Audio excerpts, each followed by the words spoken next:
all cell phones because they cause noise interference over the microphone system. Also, we have personal assisted listening devices that are available upon request. Thank you.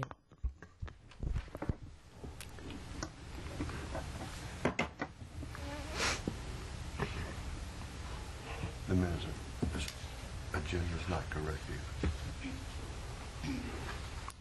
Old business and new business is a separate agenda item way down here. I done it according to Miss Man.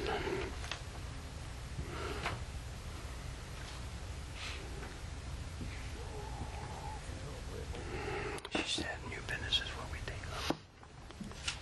I don't know. I'm just doing it with the way the attorney said do it.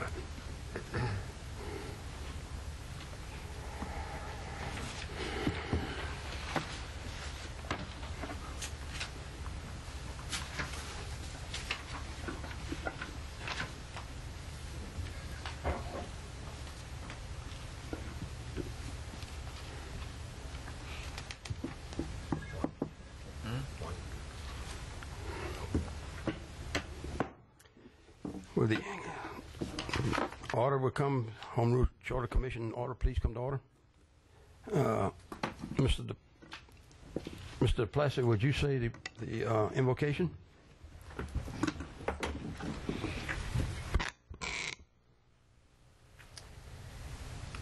Heavenly Father, be with us tonight as we gather together and assemble here in this room to work towards our tasks given to us, your humble servants, in an effort that we may bring about those changes which may be necessary in an effort to bring a better quality of life to the people of Ascension Parish.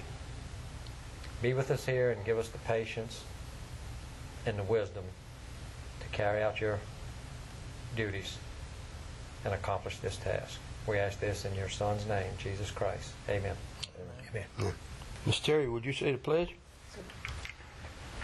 I pledge allegiance to the flag of the United States of America and to the republic for which it stands, one nation, under God, indivisible, with liberty and justice for all.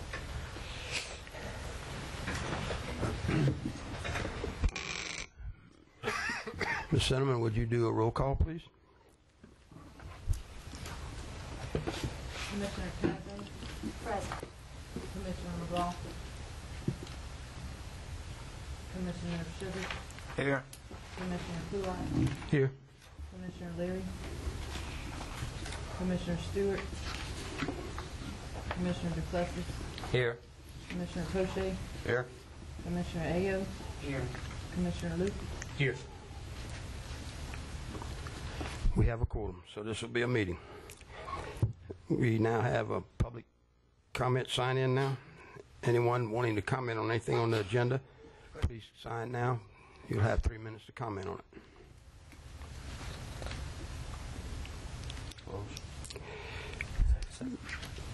I have a motion to close and a second. Anybody against? Pass. Old business. Item number 4, old business. The adopting of minutes of meeting on October the 1st, 2008. Do I have a motion?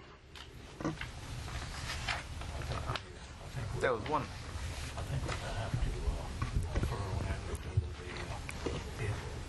Okay, we have a discrepancy in the minutes of October the 1st, so we're going to defer it and take it up at our next meeting. With that being said, Section D, Paragraph D, Article 3, Executive Session, Section 303, Powers and Duties of the President, we will pass on that as well.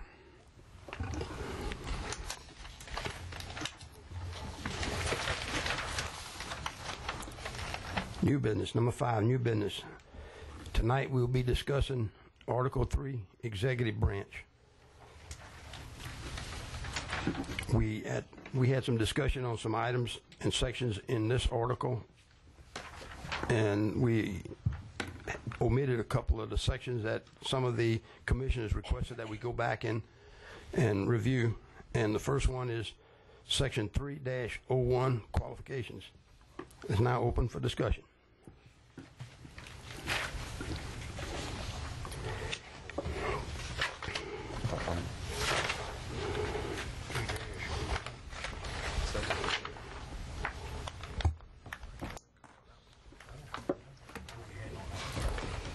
something? No, we didn't have anything. It was an article in a section of that. That's a section in an article that we did not discuss. Oh, okay. We're going through each item of each article in that particular section we did not discuss. So it is now open for discussion.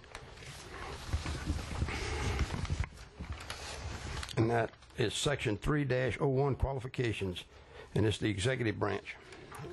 Do I have any discussion on this item? I make a motion to leave it as it is. I second the motion. I have a motion on the floor and a second to leave it as it is. All against. Motion passes. Next item is section 3-05, participation at a governing authority meeting. It's open for discussion.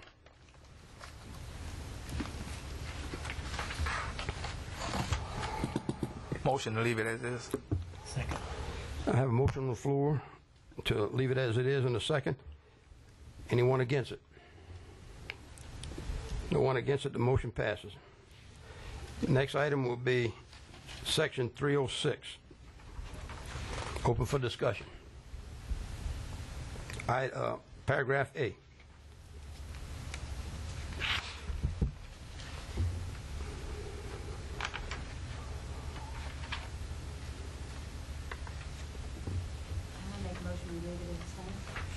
Second. I have a motion on the floor to leave it as it is in a second. Anybody any against? Motion passes. Next item will be paragraph B of section 306.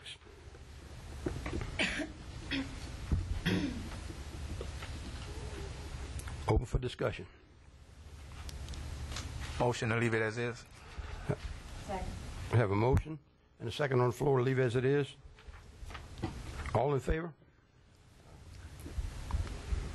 The motion passes. The next item on the agenda is section 3-07. We discussed it at our last meeting, and it was put on the agenda by mistake, so we're going to omit that one and pass on that one and go to Article 4, Governing Authority. Now, before we get into this, I'd like to make one mention that Mr. Luke did last meeting, was that this commission is strictly to be an advisory to the parish council of all these articles and sections in the home rule charter. That anything we do here and make is strictly a recommendation, and that we'll turn over to the council and then they will take it from there. So with that in mind, Article 4, Governing Authority, Section 401. Any discussion?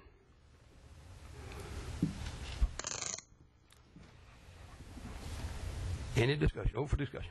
Mr. Chairman, yes, we have some comments from some of the elected officials, including the past parish president, and some of the discussions I had personally with some of these people. The elected officials do not seem to be too much in favor of this. But I will tell this board that if you want to call them just private citizens, I've had more comments about this particular section than any other section in the charter. I want y'all just to be aware that there is a great deal of interest in that, and the majority of the ones that I spoke with, because I asked them as directly as I could, what would you recommend? And without exception, they all said to reduce the number of commission members. I just want to make a point of that. In the discussion, what would be the number that came up that they would like to see, that the number of councilmen or parish councilmen Had different opinions. Would you like to throw out a few numbers? Well, I think the lesser number was 5, and the greater number was 9. I think the more popular, if I want to call it that, for lack of a better term, was to have like 5, maybe 7 members, and then a couple of members at large. Mr. Chaw? I, for one, disagree with that.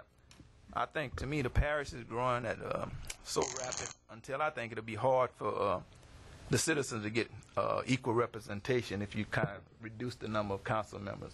I just think that the parish is just growing too much, and you won't be the citizen won't be adequately served by reducing the council. That's just my opinion. Mr. Poche?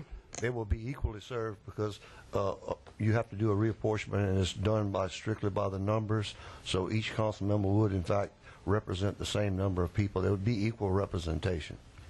I understand your point, but what will happen, you're going to increase the number of people that one councilman is going to be representing. And I think that's just overwhelming. We had one of the representatives come in that was a former member of the council, and he said that he thought it was a bad idea, but we also had others that came in and said that they thought it was a good idea. And like I said, we just a part of this council, this committee, to make recommendations. If we agree, fine, but everything has to go before the council anyway. I'm just of the opinion that we need to leave it as is. Miss Diane? I am curious to know, I too have spoke to a lot of people about this. I would be curious to know the reasoning, why the people that are speaking to you all are saying that they think it would be better to have less. I would like to know their reasoning. Okay. The general, I'm going to generalize it, but their contention is that if you had maybe 2 members elected at large, they wouldn't be as involved with district politics. They would have to be more concerned with the entire parish, and their thought process was that the whole parish would benefit if someone is looking out for the whole parish. I understand that each council member, in fact, does look out for the whole parish, but they still are confronted with district politics, and the members elected at large, of course, would not be.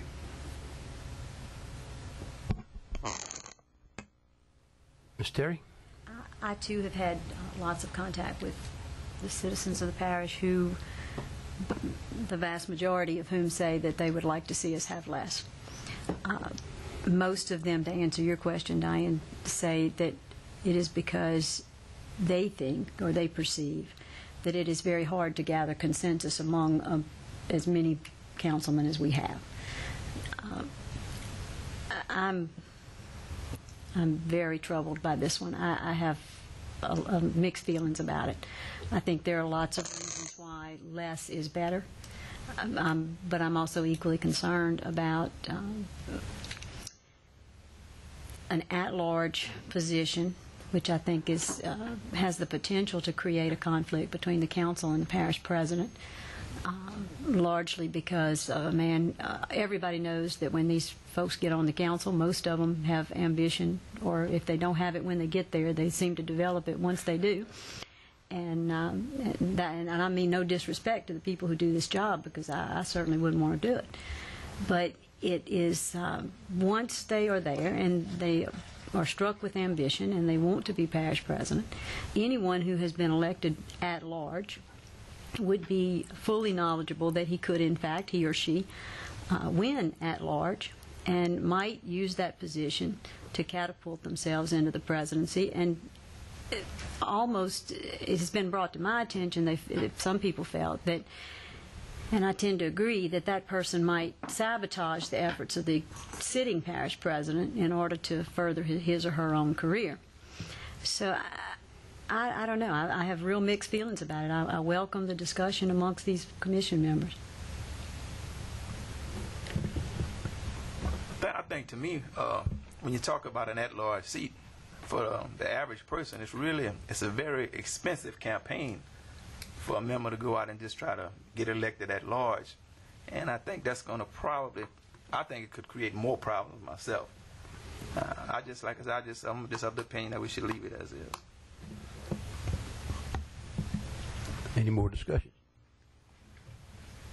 Well, the only comments I'd like to make is, I believe of probably everything we're going to look at as far as a recommendation, that this one is one that probably is going to garner more attention than anything else. And we all recognize that should we choose to recommend a change, That doesn't mean that change will happen. It only means we send it to the council. The council decides whether or not to send it to the people, and ultimately it's the general population of this parish that gets to decide if they want 11 council members, or they want 9, or they want 5.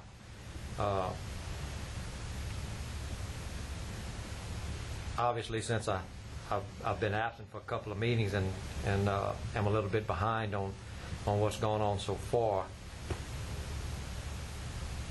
I would think that we could revisit this at a later date, that this one may warrant some more communications with either council members or people of the parish. But at some point,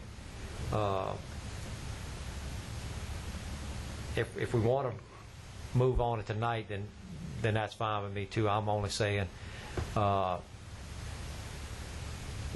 I don't know, on the agenda, when we place these items on the agenda and we either accept them or recommend changes, do we have the luxury of coming back to these ones that are high interest and revisit it later? That we may not want to take action on this tonight, but I do believe there's a lot of interest in this one.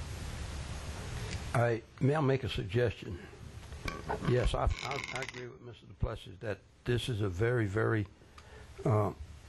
delicate portion of this charter in relation to the number of councilmen for this parish. I would like to see that we once again try to send out invitations to the existing parish council, because this particular, well, everything is going to go before them, and it does nothing here tonight of this commission to make recommendations that when it hits the council, it's going to immediately be disregarded. I think that was done in 2002, that a lot of people spent a lot of time with PAR and put together some recommendations, and at that particular time, that particular council elected to disregard it or set it aside. I would like to see that we go ahead and maybe possibly table in this particular item, inviting, maybe give another chance for the existing councilman to come before us and give us their thoughts on it before we possibly move on this. Mr. Poche. Mr. Chairman, respectfully, I disagree with you totally on that. I think all the parish president and all the councilmen has had the opportunity to express their opinions on the whole charter. Those who wish to do so have already done so. I think that we have the responsibility to do what we think we need to do, and once we turn this in, whether they approve it or don't approve it, they're going to line item it or not line item it, that's not going to have any that's not going to affect my decision one way or the other. If I think it's right, I'm gonna put it in there for them to go over it. If they decide to turn it down, that'd be fine also. But I'm not gonna not do something because I think they may not pass it by them and put it in front of the people, in front of the public for a vote. I'm gonna sit here and I'm gonna do what we think that the majority of the people of this committee agree to do, and I'm not gonna do it because, well, I don't think I want to put that in there because the council may not pass that. Well, I'm not going to use that as a deciding factor. I don't mean disrespect for you, Mr. Poche, but that's not what I meant. I meant the fact, well, maybe I said it wrong, Mr. Poche. Okay. As you said, this does go before the parish council, and they're going to take it out or accept it to whether it goes before the people or if it doesn't go before the people. I don't have a vote on this board, and whatever the consensus of this board is for their recommendations, I back it 100%. So with that in mind, Ms. Diane? Well, I agree in such that the councilman, I believe you invited everyone to share opinion already. I also believe that this particular item, if we make a suggestion to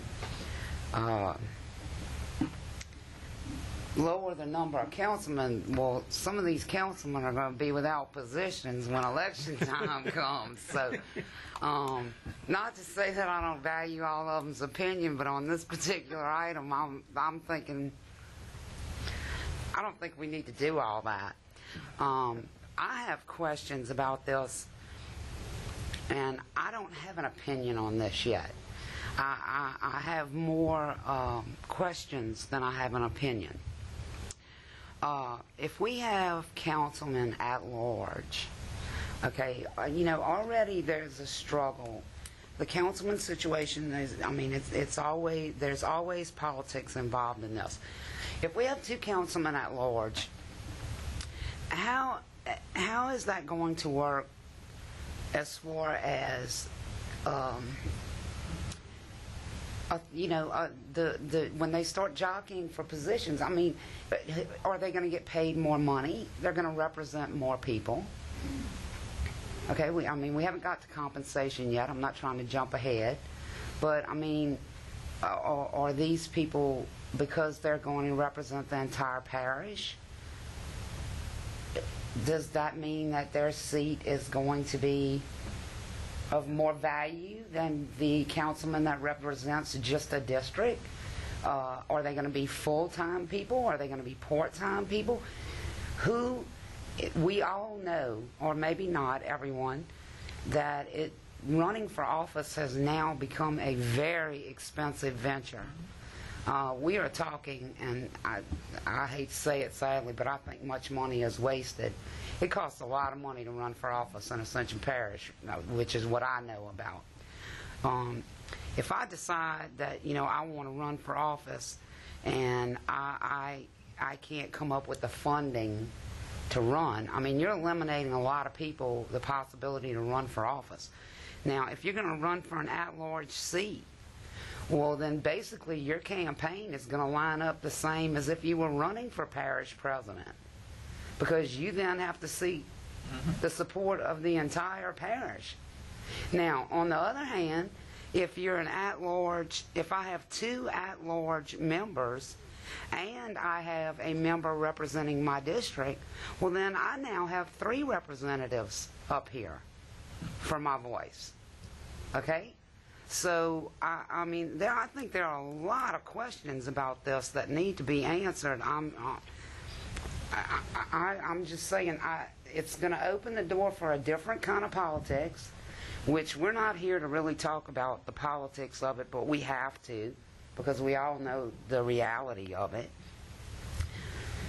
There are many pluses and many negatives to this, and I'm going to have to agree that this is one that we need to look at really hard, because when we make our presentation to the council, this one's going to be on the top 3, okay? And I would like for our recommendation to count for something. Mr. Porsche? Mr. Chairman, we're discussing this like we've concluded that we're going to have at-large candidates. No. That was just one of the things that we could look at. The only recommendation I would have is if as a committee we are against at-large candidates, the only recommendation I would have is that we use odd numbers, 5, 7, 9, or leave it at 11. One of those 3. And if I might, Mr. Chairman. Yes, sir. If we're going to do that, and there's also another consideration involved in that, and because of the fact that this was a member of the past council that I worked with very closely on this, because he was very involved in reducing the number of council districts in this parish. As y'all all know, we can't just approve a plan. It has to go by justice for approval. You have to have the justice approval, and it's going to be governed by equal representation of the minority districts. We did 2 plans. We looked at 2 plans. I helped them work on it. The one with 9 made it extremely difficult to have equal representation in the minority district. With the 7, it worked out where it was an equal representation. And I'm referring to equal to what we have today, the number of people. So I'm only pointing out, I'm not telling you can't do a plan with 9. I'm only telling you that it appears simpler to do one with 7. And that's with without at-large candidates or with at-large candidates, that does not change that issue. I got to ask a question for Ms. Terry. Ms. Terry, you seem to have read a good bit of what Paul recommended. And do you recollect what they recommended on this particular issue? I have checked that, Mr. I'm pretty sure that they recommended a non-member council, 2 of them being at large. I thought so. I couldn't. I was trying to find it in their recommendations so that I could specifically refer to it. But I think that Mr. In other words, Duplessis keep is the right. same number, but just 9. No, you have 7 districts. 7 districts with 2 at large. You would drop from 11 districts. You would eliminate 4 districts. Eliminate 4 districts. Okay, I got a question that I need to ask Ms. Diane. You mentioned we need to find out more about this. Then who would you think that you could go to as a member of this commission that you could find out more information on this particular? Well, Mr. Poche just spoke of some information that would be valuable to us, don't you think? I'm asking you, young lady. No, that's what I'm saying. He's saying that they did some research on this. Do we have that documentation? It was all turned over to a past councilman. What he did with it, I have no idea, man. But we drew a map. We did the whole bit. Mr. Charles. The only thing we have to keep in mind is that when this last commission or recommendation was done, this was done back in the year, what, 2000? 2000. I mean, here it is now, 2008, and we all agree that the parish is growing rapidly. We all agree.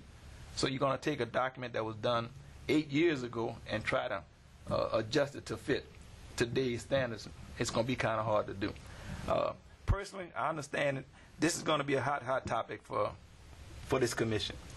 And we've all been talking about this for, I think, ever since the commission started, because everybody's been talking to different people and everybody have opinion. And no matter when we decide to take a vote on it, we're always going to end up with the same thing. I think it's just going to be but it's left up to us. We are going to have to do what we feel is right for the council, for the parish. Now, whether if this commission agree that we want to reduce it, well, that's fine. But it's just certain things that we have to take in consideration. And again, these are only recommendations because, like you say, it has to go before the council. And then before the people.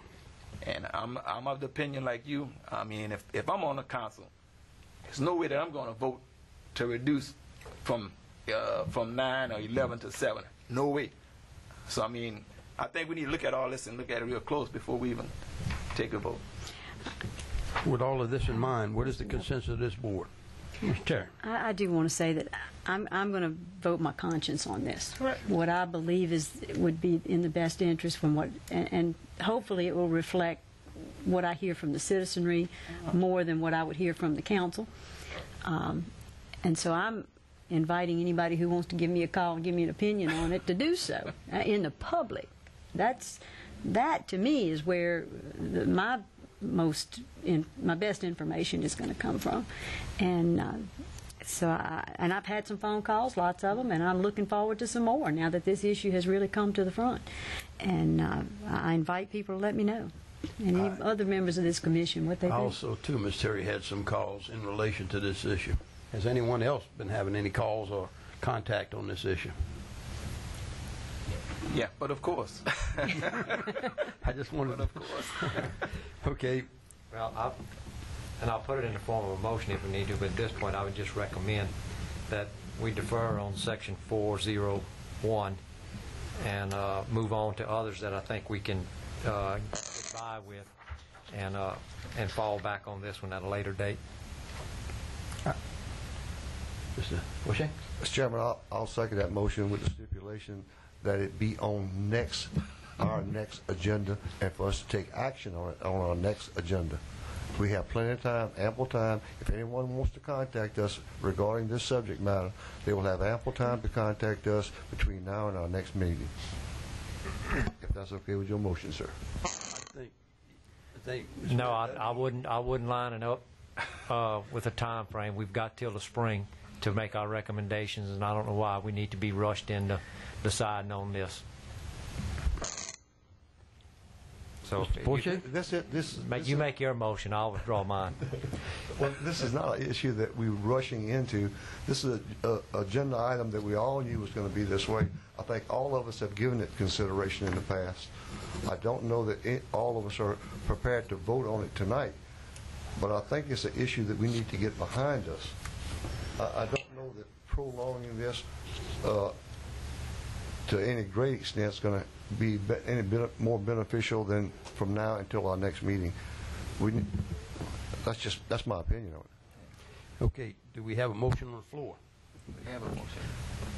We have a motion, but then we had a motion for a second. No. I want a bona fide motion with a bona fide second so that we can move on. Yes, sir, Mr. Luke. We have the outline that we set up for this phase, which is phase 1.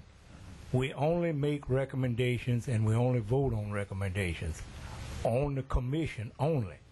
We make our own recommendations in the commission, and if you look at Article 3 of the outline, that's when we vote on it and make it a final recommendation to go before the governing authority. That's correct. So I think, we can sit here all night and debate whether we want to do this or whether we want to do that, and we're not going to accomplish anything. But if we want to make a recommendation, let's go ahead and make one recommendation, or if y'all want to table it and bring it back up next week, in the next meeting, that's fine. But I think we, as a commission, we're only making recommendations for commission, and that's what we're voting on. We're not voting on a final presentation of recommendation, which will go to the council after we finish. Mr. Charles. No. Oh, excuse me, Ms. Diane. I understand Mr. Charles's point that any study done in 2000 may not apply to 2008. But if anyone has any studies available that were done on this issue, I would like to read them. Thank you. Do we have a motion on the floor for item 4-01 as to what this commission is going to do with that item? I think the motion was to table. To defer. To defer. To defer. Do I have a second? I second. We have a second. Any more discussion on this item? All in favor? Against? Motion is one against. Mr. Porsche against. Okay. We'll move on to the next item. Next item is section 4-02. Open for discussion.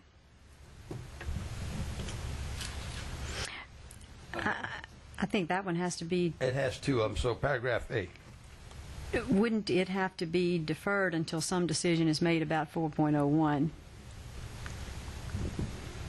I mean, it refers to single-member districts, which wouldn't be the case if you We had would an have to at-large. determine whether or not we'd have at Right. large, or if we have just a reduced number. Right. If we had a reduced number, then I think this would remain as unchanged. But if we correct. have at large, then it would be changed. So Now, I'm you're not sure saying about the we wanna- legality of do that, we have but a motion to I go think ahead that might be the case. and table that article? We'll discuss it when we discuss the other one. On Article Section 402 elections, I have a change on B. I don't know if it would qualify as a complete change on the A. I wouldn't want to fool with A, but on B, it says each member elected from a district shall reside in and be a qualified elector of the district. Now, my question is, if I live in Baton Rouge and I move in a district, after one day, I can run for that office, according to B. I think, like the president, where it stated that he has to live 2 years, I think we ought to have some kind of guideline saying how long a person should live in a district before they can run for that district.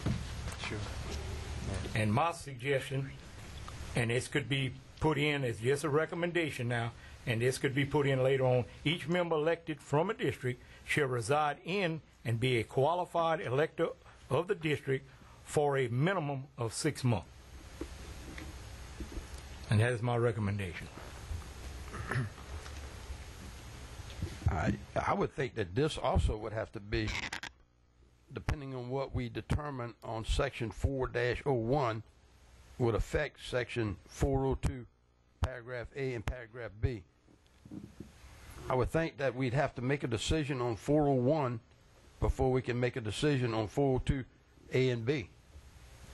And then we could add the different qualifications or the different changing in that particular article and sections and paragraphs. Am I wrong? Am I interpreting this wrong? Well, I think it gives itself enough clarification where it says each member elected from a district. That eliminates your at-large. So we're still saying it doesn't matter if it's 7, 9, or 5. Right, but then what if we decide to go with, number one, we said, okay, we'll go with 7 districts, 5 members, and 2 at large. Then we'll put a We'll section- come back and we'll put a section C. C to cover that. And a time, Yeah, and yeah. a qualifying time. Yes. And The I only will thing say this, Mr. Loop, 6 months was the duration I was already leaning towards. I like your 6-month recommendation. Thank you, Mr. President. Okay, so let's, to keep things straight, what are we going to do with A first? Defer. Defer? Right. Do I have a motion? Motion. Do I have a second? Against? Motion passes. Now we can, paragraph B. Mr. Luke? Yeah, Mr. Chairman, I'd like to make that in a form of a motion, or just a recommendation, that it read, each member elected from a district shall reside in and be a qualified elector of that district for a minimum of 6 months. Second. I have a motion and a second. Any further discussions? Mr. Porsche? Is the word "the district" the correct word to have in there? A district or the district? I think it's appropriate, I think. A district. Of the how about of the district that he qualifies for? I see what you're getting at. In other words, we need to tie it in to that district. Yes. Respective to the district he's running in. Would you like What to you're trying change to your tie it motion? in. Yeah, just make it into that district. Or what you talking about, Robin, in the motion of Where it says a qualified elector of the district he qualifying in. I think all you have to add is the word respective. Respective to the district. That would work also. respective district? Of the respective That's fine. district. Ms. Mandaughter could come up Yeah. with the appropriate legal wording for that. That's fine. I would Right, because if you don't, elect that. Okay. Do I have a second for this motion? He seconded here it. 6 months and run for Okay. a different It was district. second. Okay, with second. You got it tied With up. that change. Right. Okay. One second with the As change. amended. As amended. Okay. Any further discussions? All in favor?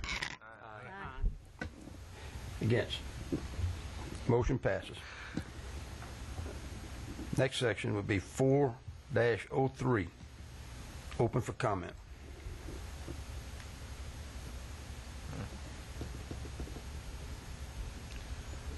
Motion to leave as is. Second. I have a motion and a second to leave as is. Any further discussion? Open for discussion.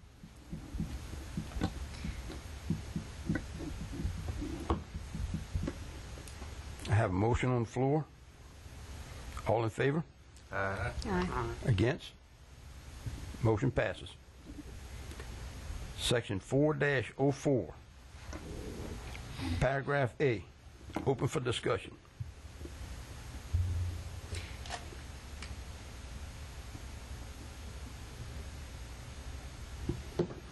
I think this is another one of those that almost has to be deferred until until 01 is determined.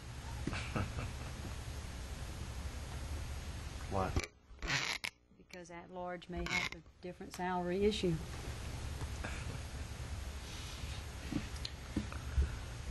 Mr. Luke. I'd like to open it up for discussion so we can kind of fully realize what we're going to try to do in a later date. As all y'all probably know, in the past practice of the council, whenever the Police Jury Association raised our salary, the governing authority went back and raised our salary to the maximum each time. And this was a past practice.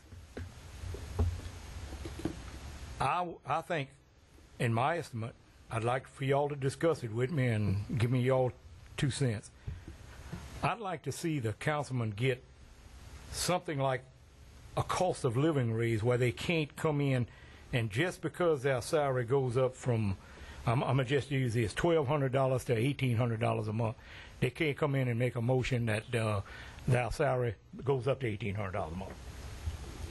I would like to see something in the line of a change with a % each year, or cost of living for them. Because I understand these councilmen, they go out and they visit their districts and they spend time and they use their car and that kind of stuff. And this, I just see the past practice of raising to the maximum amount was a problem. That's just in my opinion. And I'd like for each and every one to maybe join in on this discussion of this. Mr. Poche. Ms. Manny, maybe you can help me with this. Is it not the correct procedure would be that the Police Jury Association goes to the legislature and then the legislature agrees or disagrees to allow them to raise it in a set amount, and it's a maximum amount that they set?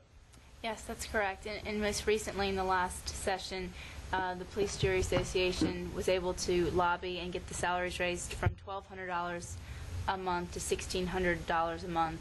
And the only way the council members could take advantage of that is if they voted themselves that raise in an ordinance. Again, I understand that part of it. It would then have to come to the parish, and they would have to agree to do it parish-wide. Yes.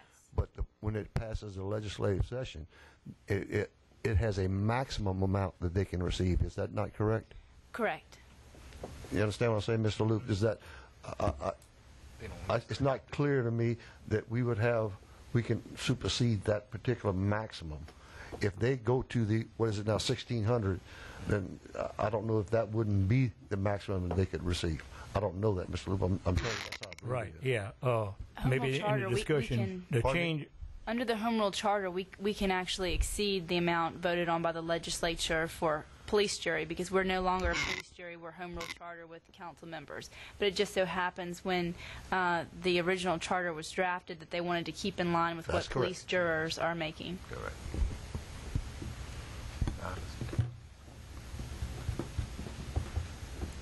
Yeah, Mr. Boucher, I agree with that. And the thing I'm saying is it be until the maximum is reached in some kind of circumstances. You know, if it's like $1,200, next year they could get $1,300 or to that until the maximum is reached. The past practice, and I know y'all all know this, the minute the maximum was raised, the next meeting, the governing authority would come up and raise it to the maximum. And that's why I say I wanted just to open it up for discussion. Poche? I don't think that our parish has done that yet. If I'm not mistaken, they have not. There's $400 on the table that they could, in fact, raise their salaries to. I'm going to say this kind of off the cuff.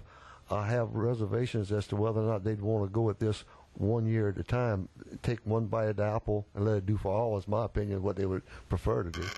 I don't know that. Yeah, I was, Mr. Boucher, I was just saying past practices. Yeah. Not this council. Yeah.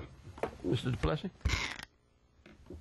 I can remember in one instance years ago that when the council at that time elected to do this, when you did the math, that raise amounted to a 41% raise. And that doesn't sit well with a lot of people who annually get anywhere from a 3 to a 7 or 8% raise, and they had at one swipe of a gavel raised theirs 41%. And so I agree with your comments, and I do see a problem with them granting themselves the maximum at one time in lieu of tying it into a % per year until the maximum is reached. But it's hard for the average person to accept folks that are granting themselves even a 30% raise. Mr. Poche? Mr. Pless, I agree that conceptually that's accurate, but in reality, when the particular instance you're talking about, it had been 9 years since they had got any raise at all prior to that one, and it was, like you said, I think it was around 40%. But in reality, if you break it down to 9 years, it wasn't that, it was a lesser amount. Ms. Terry? In our effort to modernize this document, do we need, and I understand why there was the need for, at the time that this document was developed, a reference to police juries at all. In our effort to modernize it, is there a reason why we should be hung to this police jury thing at all? Or can we develop our own system of compensation for our council? Ms. Manda? Ms. Manda? You are not bound by what the Police Jury Association does. Certainly, you all can make recommendations regarding a compensation plan for council members. Different Yes. than the police jury system? Yes. The only thing, we cannot go above the max. Is that right? No, you could in fact go above the max if you so choose. Because that just governs a police jury. Yes. And okay, thank you. Mr. Poche? Mr. Chairman, thank you. Whenever this was put into the original charter, it was put in there expressly because of the fact that we had read some charters that were already in existence, and they wanted to tie it into something. And the fact that it's called the police jury salary is simply because there's a mechanism involved that was already in place to grant increase in salaries to a person serving a district. That was the Police Jury Association normally went to the legislature approved it, and that was just a process it was in hopes of keeping politics out of the practice of giving increases in salaries to commission members. It's not set that we thought at that time that it should be the exact amount. It was just a method of determining a salary. And my question is, since that is, I understand the history of it, and it's no longer relevant, this is a modern document, or what we are attempting to create now is a modern document, do we need the old tie to even the terminology of police jury, or can we set forth our compensation package? I think according to... I know we can. We can. Wouldn't it be perhaps incumbent upon us to do so? Mr. Poche? Yes, that is accurate. We can take that whole paragraph out. Totally. We don't have to address that period. The whole problem with this would be is that if you were to do that and not set a limit, let's say it was open-ended. Leave a paragraph in there, but it's open-ended. You can raise it to $2,000 a month or $25 a month, whatever you want. But there's no open end. Then periodically, they're going to be confronted with this issue, and I'm not sure that the Police Jury Association's limit should be theirs, but I think that there should be some stipulation involved with it that it's not open-ended. I agree. We have to have a compensation. I don't know what else to tie it into. It was tied into the Police Jury Association thing because there was a mechanism of doing it. I'm not sure that there is another mechanism. We can create one. We can draw our own. Maximum of so much a year or whatever, however y'all would prefer to do it. But we need to have something set, some guidelines set. I'm not locked in on any particular one, but I can see a need for that to be something in place. Ms. Cascio? I'm in perfect agreement with you that we have to have a written policy of compensation. I'm just wondering if you all would consider that it's possible that it's time to eliminate the term police jury from our home rule charter and walk into the future. I would agree with that. Mr. Chairman, as a commission, Yes, sir. can we form subcommittees to work on some of these items and bring back to the full commission? Can we? That's not addressed in the ordinance, but you're certainly free to do that. When you say not addressing the ordinance that was sent to us, what we Right. got. Right, the ordinance that created the commission. Right. Correct. But we could do it as, Certainly by resolution, I feel certain that Okay. you can form as long as we subcommittees. don't have okay. The answer to that would be yes, Mr. Duplessis. This looks to me like one might warrant a subcommittee to do some research and put some words together and see and explore, are there any possibilities out there that we could just totally rewrite this and tie it in. One thing comes to my mind is tie it in. I like Mr. Loop's suggestion. It needs to be tied in to some percents. Maybe you compute what is our, from a percent standpoint, our current council members are being paid what percent of our parish president's salary, and then you tie it in to the percent of so with the parish president. Or that's just an example, but certainly find some benchmark to tie it into a percent of that amount. That's what I was Yeah. There are cost of living indexes out there that can be worded in. So worded I would in. recommend, I don't think we can resolve this tonight, but No, I maybe think- a subcommittee could work on this and bring it back to the full commission and expedite it. All right, Mr. Poche? Mr. Chairman, in A, whenever they mention police jurors, they're not referring to our council members. They're referring to the function that happens at the state level to give raises to everyone across the state that serves at police jurors. They're not referring to the police jurors of Ascension Parish. We're talking about whenever, because all councils have that same issue. And most of them, if you go read some other council, some other parishes' charter, they also make reference to this same particular issue, where they tied it in. When they say police jurors, they're talking about, because it's the Police Jury Association that goes in lobby the legislature to get the approval for increase in salary. This does not, the language in there, as I see it, is not inaccurate. I don't disagree with you, Mr. Poche. Okay. I'm just not sure we need it. I mean, I just have a question in my mind whether we need it. Do I have a motion from you, Mr. Plessy, to form a subcommittee and appoint, say, 3 people with yourself to review this particular paragraph and come back to us with your findings? Well, I don't know that it's been my experience that subcommittees are usually named by the chairman, and I just named him. I don't know that it needs to be in the form of a motion. Okay. But whatever, if it takes a motion, yes, I would make that motion. But I believe you could. Let me check. You Let have me the check. authority. I don't think so either, but let me check. You can name a Okay, well, then I'm gonna do this. Then, Mr. Duplessis, I'm gonna name you, Miss Diane, and Mr. Poche to research section 404. most input. I'll be happy to allow you We're gonna fine catch you on folks to something else. come up with your We're gonna catch you on ideas. something else. I'll relinquish my position to her if she wishes to serve. You want to serve on it, Miss? No, sir, I don't. You didn't get it. I'll relinquish it to anyone else that wishes to serve. Anyone else would like to serve?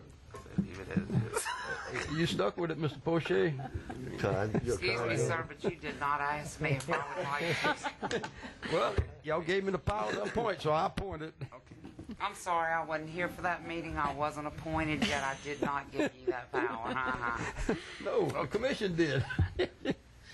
Okay, To report when, sir? next meeting. No, how much time would you like to have, Mr. Duplessis, and report back on this?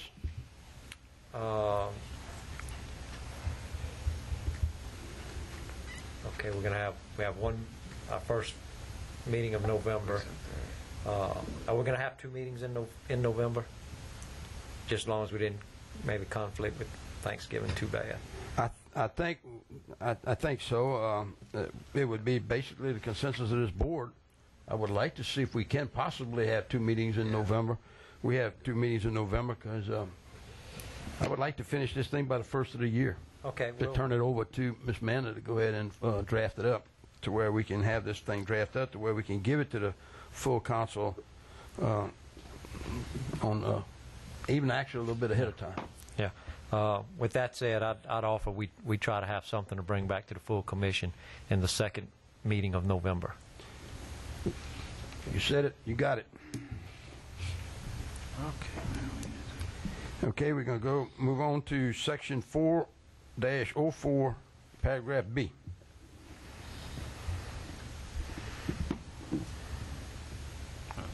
I make a motion it stays as read. Second. I have a motion on the floor to leave as is and a second. Open for discussion.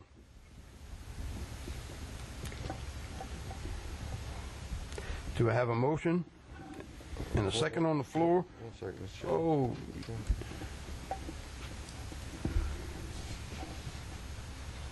I second, Mr. Chairman. you okay? Yes. Yeah, we had a second. We have a second. I thought you was waiting for a second. No, Okay. you don't want to told me to wait. You had something you was reading? Okay, we have a motion and a second to leave as is. All in favor? Motion passes. Next section, section 4-05, paragraph A, open for discussion.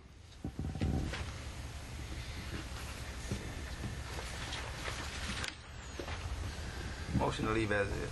Second. Got a motion on the floor to leave as is in a second. Open for discussion. All in favor?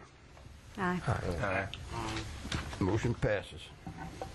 Next item will be 4-05, paragraph B. Open for discussion.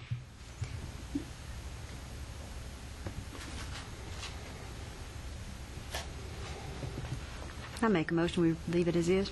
I'll second. Got a motion. Got a motion and a second on the floor to leave as it is. Open for discussion. Mr. Chairman. Yes, sir. Mr. Poche. I think now the language, the concept is of course correct. I think that the concept that we could possibly consider using in this is that they now correspond a great deal by email. I don't know if y'all would have any desire to have that language placed in there or just leave it as is, but I do know that they utilized email for discussions of that type of thing a good bit. I think, Red, you know more about that than I do. Ms. Poche, you talking about the phrase that says shall be served on each member personally or at their domicile? That's correct. I don't have any problem with it. I'm just wondering if y'all would want to include that in there. Cinnamon, would that be a problem? I'm sorry. Would that be a problem in so far as saying shall be served on each member personally or at their domicile with the situation you got by sending them email? No, it wouldn't be a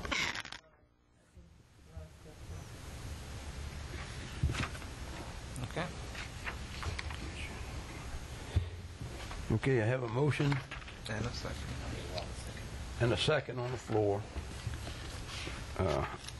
Now open for discussion. So are we going to insert this change? That's what you... No. Oh, okay, just leave it as is. She said you didn't have Yeah. a problem with it. Okay. That's what I thought. Okay, motion and a second on the floor to leave as is. All in favor? Aye. Opposed?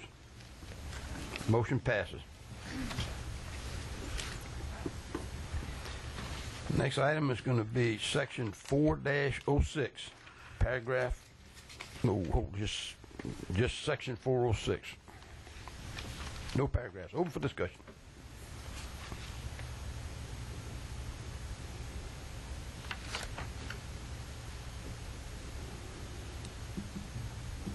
I make a motion to leave that is. Yeah. Second. I have a motion and a second on the floor to leave as is. I got kind of rushed on that one. Y'all Well, mind backing up just a minute? Okay, but we're going to open the motion up for discussion. Can we open it for discussion? Yes, ma'am. The PAR recommendation is that we make some changes to this, so I would like for us to at least look at it. Okay. I'm not so sure I have an opinion on it one way or the other at this point, but they seem to think that the last sentence, notwithstanding the foregoing procedural or administrative matters may be adopted by a favorable vote of a majority of the members present and voting, needs to be struck, and that there has to be a majority of the governing body, not Those in attendance. that was exactly. So I don't know. Maybe somebody can shed some light on this one for me. I didn't quite understand, but I know that they had a recommendation with regard to it. And I don't want to pass it by without taking a look at it.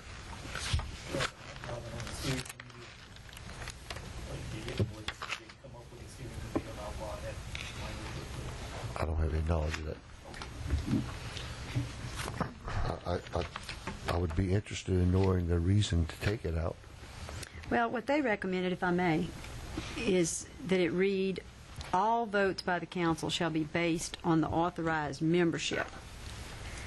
And I think what they're trying to get to, although I'm not real sure, somebody can certainly enlighten me, is everybody coming to a meeting, there being just enough for a quorum, and some major decision being made, thrown up there real quick. I'm not sure why Parr thought this was not good government, and so I'm looking for some input from you all that have more knowledge of this than I do.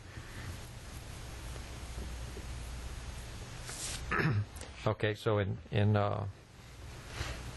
retrospect, what you think they were concerned about is, I believe 6 is a quorum for the council. That's correct. And if they took a vote on a very controversial issue, 4 members could pass it. And so you have a pretty hot topic passed by only 4 of 11 council members, and that may be what they're trying to guard against. And I appreciate their concern there, but I'm not sure a lot can be done about that. Once you have a quorum at a meeting, in general standards are they can conduct business. I would think so. Ms. Manda, would you kind of enlighten us a little bit on that, what we're trying to talk about in relation to voting with a quorum? And Sure. To pass an ordinance, for example, to adopt an ordinance requires a majority vote. So you couldn't actually enact a law without the majority of the voting members of the council. But you could, for example, renew a contract, these simple administrative matters. And I think this was written to allow the governing authority to conduct business in a way that won't inhibit the parish when we don't have. Yes. Isn't it accurate that it's for everything other than that which requires a 2/3 vote? I'm sorry, can you say that Wouldn't it be accurate to say that this, as written, was written to cover all matters except those that require a 2/3 vote? Well, no, because passing an ordinance is not a procedural or administrative matter, and you certainly could do that with a majority of the members of the governing authority. So I'm not really understanding what you're asking, Mr. Poche.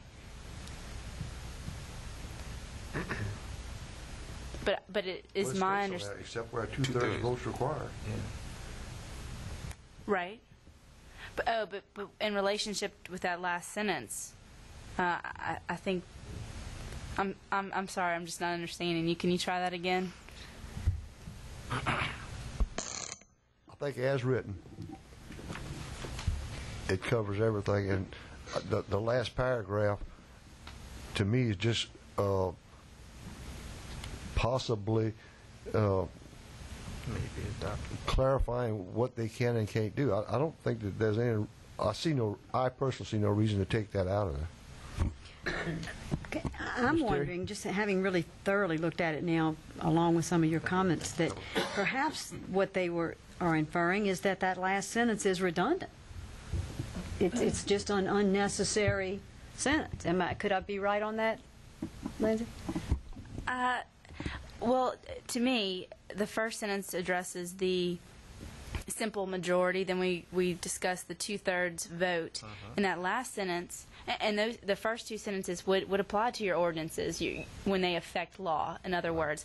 But that last sentence just allows the council to do some of these smaller procedural contract renewals if they've only got a simple majority, and say maybe only 4 or 5 of those vote in favor for it. So I think it's there just to keep government going. Yes? So you're saying I have no problem with it. if we took it out, we'd really Restricting. restrict or hamper the council in doing business on certain issues and certain matters. Yeah, in this instance, but I mean, maybe Cinnamon can tell you. Since I've been here, I haven't seen that ever happen. Okay. Practically speaking, we haven't run into that. Thank you. I appreciate everybody's input, and I'm comfortable with moving forward. I'll make one final comment. In all the years that I've followed the council, I will say this. I personally think they have an impressive attendance record going for them. In most cases, if they're not all 11 there, at least 9 or 10 of them are there. This council does strive to represent us well. Most of the meetings we're well represented. So I think we're pretty safe with this as is. Okay. Thank you. I have a motion and a second that we leave as is. Do I have a vote? All in favor? Aye. Against? Motion passes. Remain as is. We move on to section 4-07. Open for discussion.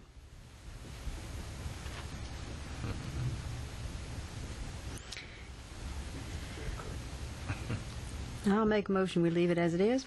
Second. Have a motion and a second to leave it as it is. Open for discussion. All in favor of the motion to leave it as it is? Aye.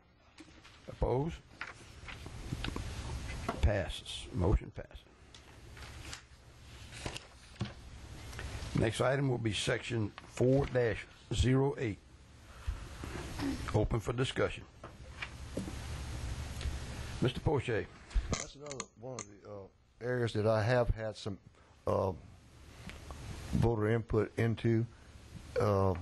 It wasn't as many as on the other issue, but it was suggested to me by a few people, not a number, that perhaps we would look at or give consideration to the electing of the chairman annually.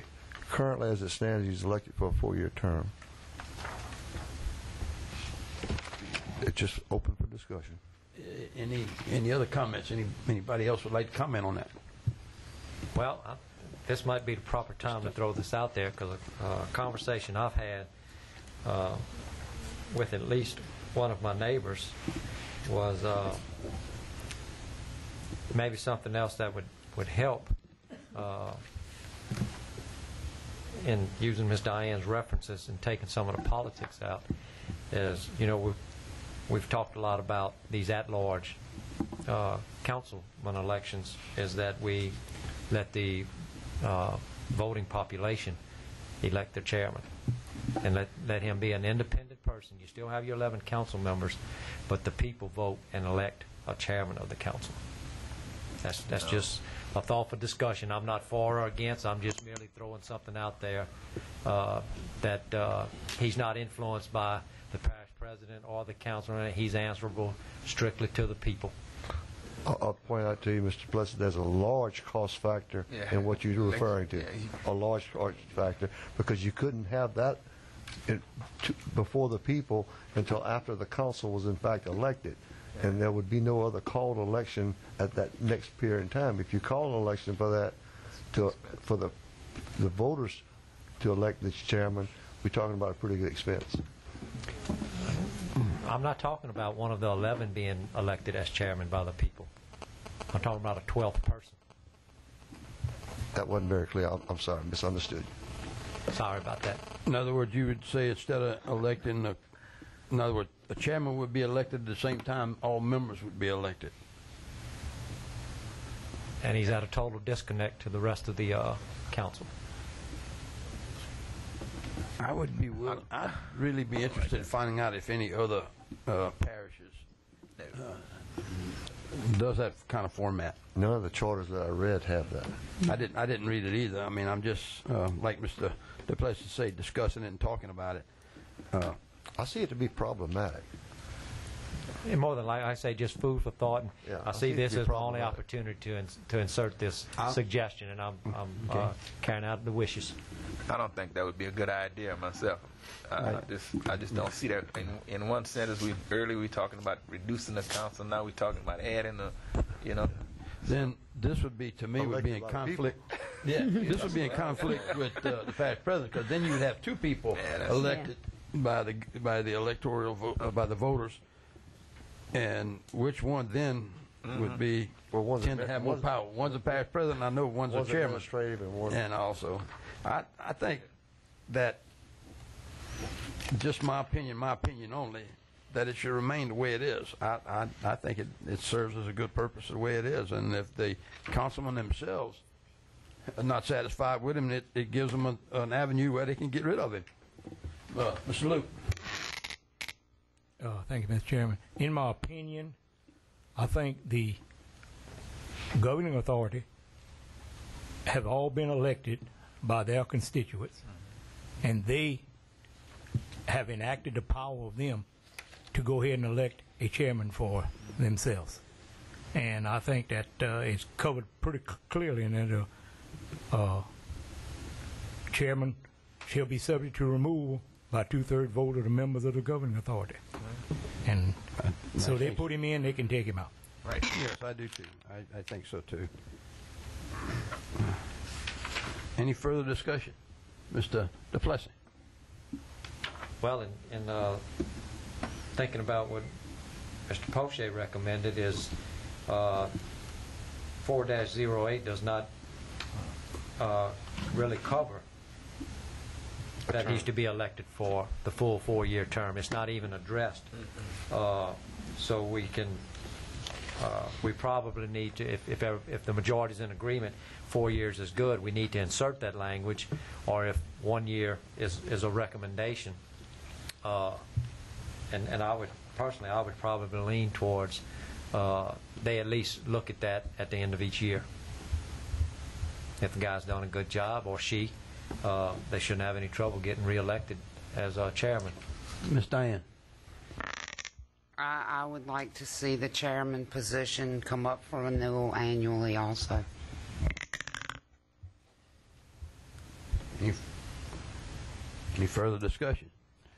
I don't see a problem with it, because if he's doing a good job, he shouldn't have any problem getting reelected. I don't have a Okay. problem with that. Not to steal Mr. Luke's thunder, you want to put that in the form of a motion that we tie in the 1-year term to this? No, I don't think. Now, I want to ask a question. Put it in 1 year. If we would make a recommendation that he would be serve as chairman for 1 year, then could he be reserve again in the next year? If he's reelected. Yeah, that's what I'm saying, if he's reelected. Correct. Okay. That's what y'all saying, Ms. Diane? That's what I'm saying. Okay. Can I just throw out this? Ms. Diane, excuse me, Ms. Cashill. I don't have an opinion yet. I'm listening, but do you think that there's an inherent tendency in having to reelect every year for the conflict to just come up at the end of every year, and everybody's got to start repositioning themselves, and does it lend itself to that potential, or or should we just let this thing stabilize for 4 years, and you know who your chairman's going to be, and that person pretty much sets their agenda, and then we move forward for 4 years? Or is it possible that what could happen if you're redoing that every year is you end up with this old bickering going on every year about who's going to be the parish? I would like to comment also, just as a comment, just my opinion, my comment. I would think it would sort of hamper the chairman in a sense that if he's doing a good job and he's well aware, it takes him a while to learn his position. And I realize the fact that if he's doing a good job, he'll get reelected. But are we going to sit here and put all kind of little stuff in here like that in this charter? That's just my opinion. I'm asking. Chairman. Mr. Poche, you had a comment. You had something earlier. I can make a real good argument for it, and I can make a real good argument against it. Which side you want me to be on? The point being is that the only thing I'm going to ask y'all to keep in mind, that he's elected currently for a 4-year term, and it takes a 2/3 vote, not a majority vote, to remove him from that position. Chairman Kluwat, Yes. I would like to say that the council does have a set of policies and bylaws that they follow, and they do elect a chairman yearly. Now, that's not in the charter, but that's something that they've elected to do on their own.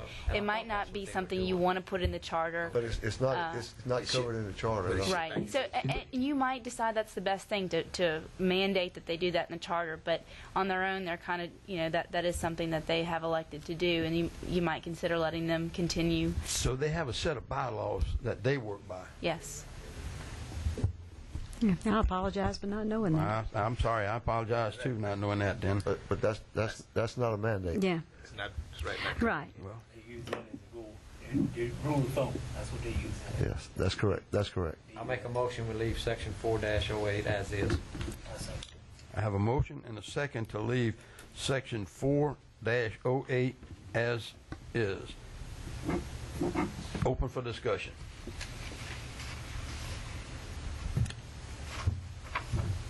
All in favor? Aye. Against? Motion passes. We'll move to section 4-09.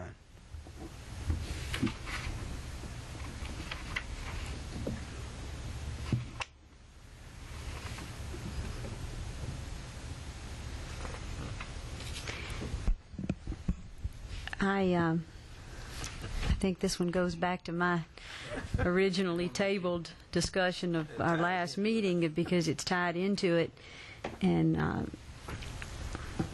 I've really searched my soul about this one since we left here, and I am still as convinced as I have ever been that the parish president needs to have charge of his administration. He puts forth a department head for a position, he should have that ratified by the council, and that person serves at the pleasure of the parish president. Likewise, I think that affects 409. I don't think that the council has the authority to go in and tell the parish president he's got to get rid of his department head.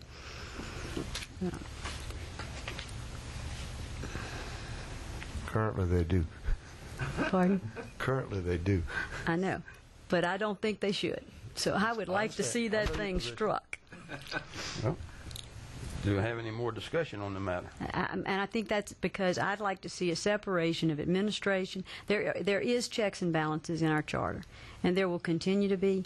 I think we also have an obligation to a separation of administration from legislation. Would you like to put a motion for it? I would, that be struck. I'll second. The entire section? 409. That's what I'm talking about, section 4-09. Yes. You'd want to remove that section. Because if I can convince you guys to go along with me on the other one, it's going to become irrelevant. And I'm going to be working on you. Yeah, that's what I'm saying, though. Okay. I'm making it a mission. I have a motion and a second on the floor to remove section 4-09. Open for discussion. Mr. Chuck. Yeah, at the last meeting, basically it's almost the same item that came up. I think it was on section F that we tabled because there was a lot of discussion going on about, and several of the members agreed that it would be appropriate for if the president were to get rid of a department head, and it stated that the council could reinstate them, but only with the 2/3 vote. Now, to me, this is almost the same identical. It is. Because it's saying that they can remove them, but only with the 2/3 vote. And to me, I don't know. I just think that it's a 2/3 vote. It's a lot of votes, and I think somebody has to be doing something that's out of the ordinary for the receiver, for the council to vote them out with a 2/3 vote. I'm of the opinion. I'm just we like can he's saying, 'cause I respectfully think, disagree. I'm thinking to myself, I'm against it, but because I think what'll happen if you remove this item, then you almost have to go back and remove item F. I mean, it's no way that you can in one statement. You have to be consistent. That's right. In one statement, you can't say it. You can use a 2/3 vote, and then prior to that, you can't. So, like these items would go together. I mean, I'm against them, but Whatever the wishes of the... Whether you put them in or remove them. Right. Either way, I think we have to be consistent either way. I think So if we decide that we want to remove this one, then we can go ahead on and redo F. If we decide to keep this one, we can take up F tonight and be done with it. we'll Yeah, let's vote on this one. I mean, because it's basically let's the same handle thing. section 4-09 Okay. now, and that will let us know what to do with this paragraph F. Correct. That's what I'm saying. Okay, I have a motion on the floor and a second to remove this entire section from the Home Rule Charter. Open for discussion was made. All in favor? Roll call vote, please. Roll call vote. Ms. Diane? I vote no. Mr. Duplessis? No. Mr. Poche? No. Mr. Luke? Yes. Mr. Charles? No. Ms. Terry? Yes. The motion does not pass, and the sections 4-09 will remain as is. No, sir. We just defeated the motion that she had. It doesn't mean that we're going to leave it as it is. Let's see, she's wanting to remove it, so now you want to go back and hash over it again now. Okay, well, then let's open for discussion. Make a motion, sir, to defer this until we handle the other subject matter and place them both together. Do I have a second? Got a second. All in favor? Aye. All opposed? Nay. Motion passes to table this particular defer. Tied in with the F, whatever it was. We're tied in with section F. Let's see, that's section F of Article 3. 302. Yeah, 02 F. Okay, that's Article 3, section, what is it, Red? 302. 302 Yeah. F. Wait a minute. Yeah, okay, 303. Yes, this is Article 3, Section 303, Paragraph F.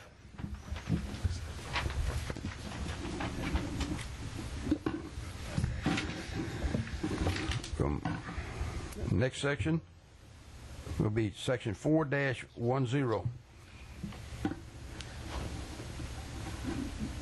Motion to leave as is, sir. Got a motion to leave as is? All in favor? Aye. Against?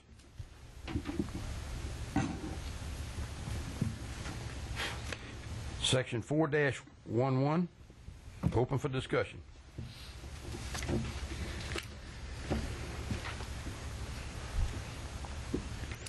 Make a motion, we leave it as it is. Second.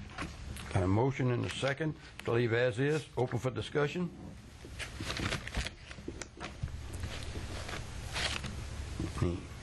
Against? All in favor? Aye. Opposed? Motion passes to remain as is.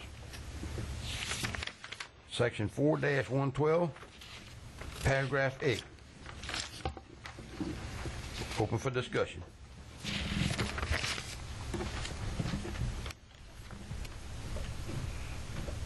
Make a motion, we leave it as is. I second. Has a motion on the floor and a second to leave 4-112, paragraph A, as is. Open for discussion.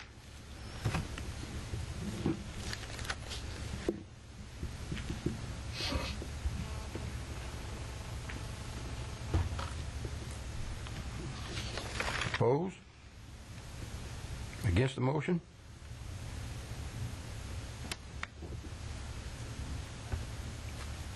We have a motion on. Yeah, We have we a- have a motion and a second. It's open for discussion, no discussion. So all in favor? Aye. Aye. Opposed? Mr. Poche's absent from the podium. 1, 2, 3, 4. Do we have a, He might want to vote on this one. well, we have a, What's the very important? All right, we have a commission member that's absent. We'll, Well, is it out of order? Can we record his vote and just move on to B? Yeah. And we'll record his vote. okay, all right, B. All right. Motion passes to leave as is, to remain. Paragraph B. Open for discussion.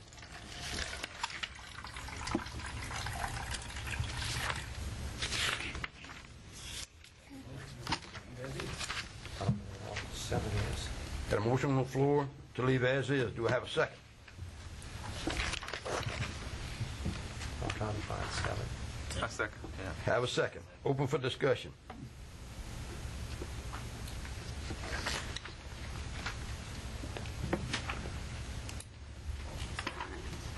All right, this is, Yeah.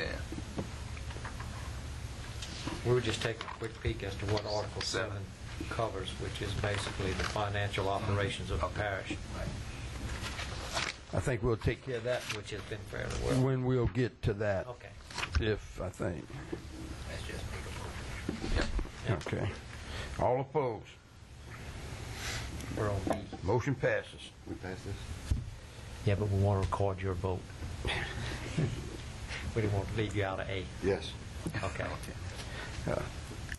Section 4-12, B, paragraph B, remains as is. Next item will be section 4-12, paragraph C. Motion to leave as is. Second. Got a motion and a second on the floor to leave as is. Open for discussion.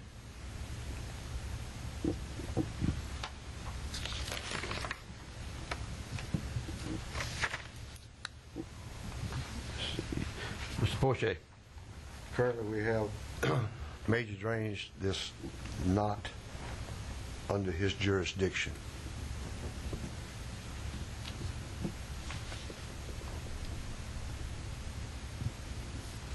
It's under parish council's jurisdiction. that don't cover Robert's special district subject to his jurisdiction. It's not, he's not over that, the council is. Well, we're not talking about his authority here anyhow. We're talking about the authority of the council. Yep. Right? Yes, right. We're talking about the reports. That's what I was making reference to. It goes to the parish president, through the parish president. Okay, discussion. Do I have a motion on the floor? Anybody want to make a motion to paragraph 412, section 412, paragraph C?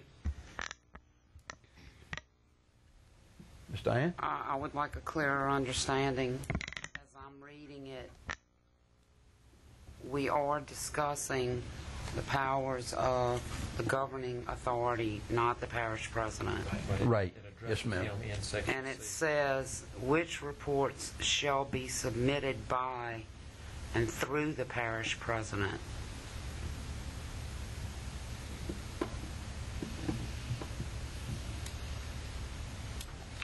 It also says subject to his jurisdiction. Thank you, sir. Correct. Ms. Manley. I make a motion with leave it as is. Second. I have a motion and a second on the floor to leave as is. Open for discussion. Mr. Duplessis. Well, in light of what Mr. Roberts bringing up, in that the drainage board is not under the parish president, is this okay as is, or do we need to fix it? No. I hope to correct that this is further in fine. the charter. But Yeah. We're okay? Mhm. Okay. Yes, we're fine. That was my only question. Okay, I have a motion on the floor What's he gonna to do? leave as is with a second. All in favor? Aye. Opposed? Motion passes. Remain as is.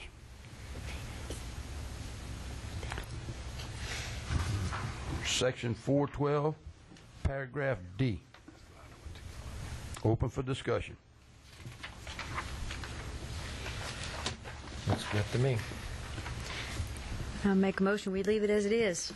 Second. Have a motion on the floor to leave as is with a second. Open for discussion.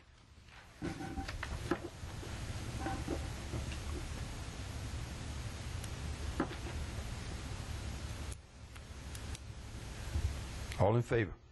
Aye. Opposed? Motion passes. Section 412, paragraph E.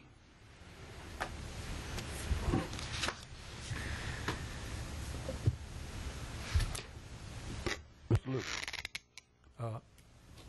Commissioners, I'd like to bring it to your attention, if you would, a little change to E, if you'll bear with me. Line 8, which is the last line, after governing authority, add, but on the date of their expired term will cease to function on that board or commission unless reappointed by governing authority. Let me do that again, Red, if you don't mind. Okay. E is on line 8, which is the last line of the paragraph. After governing authority, add, but on the date of their expired term will cease to function on that board or commission unless reappointed by governing authority.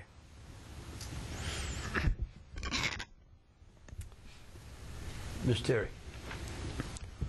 Mr. Luke, I think I know where you're going with this, and I want to just go ahead and let's throw it out there.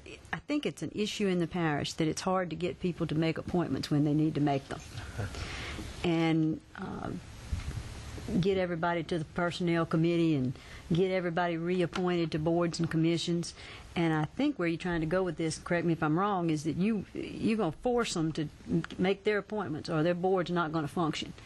And serving in that capacity in another area of the parish, I understand the need for that, and I would certainly encourage this commission to, whatever the proper wording is, that we make sure that these guys and girls who understand that they have appointments they need to make and the personnel committee needs to function, and that if they don't, the boards can't function.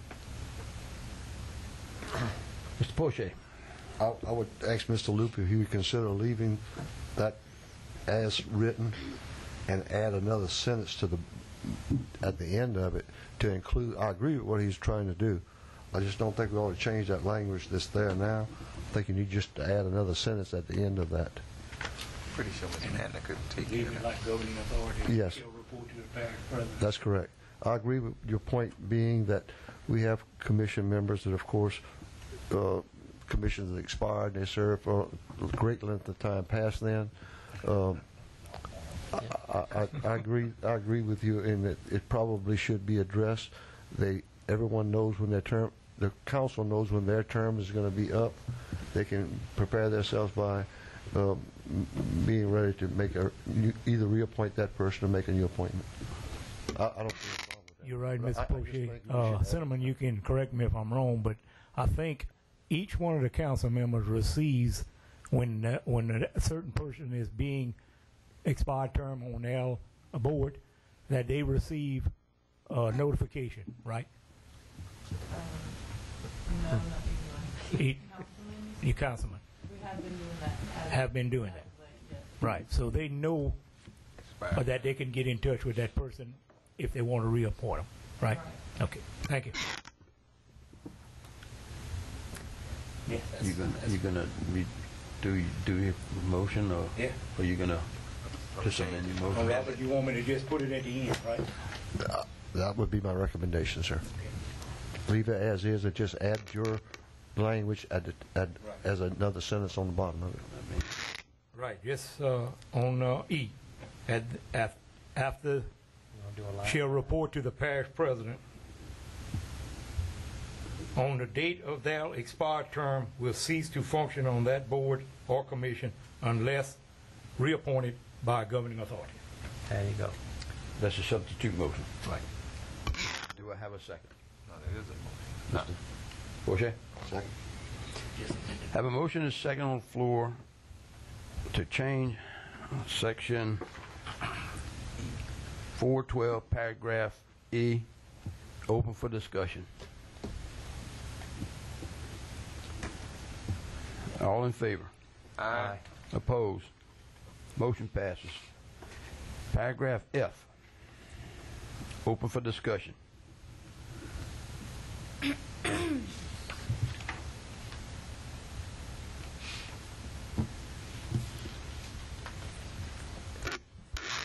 I make a motion that we leave as is. Second. Have a motion and a second to leave as is. Open for discussion.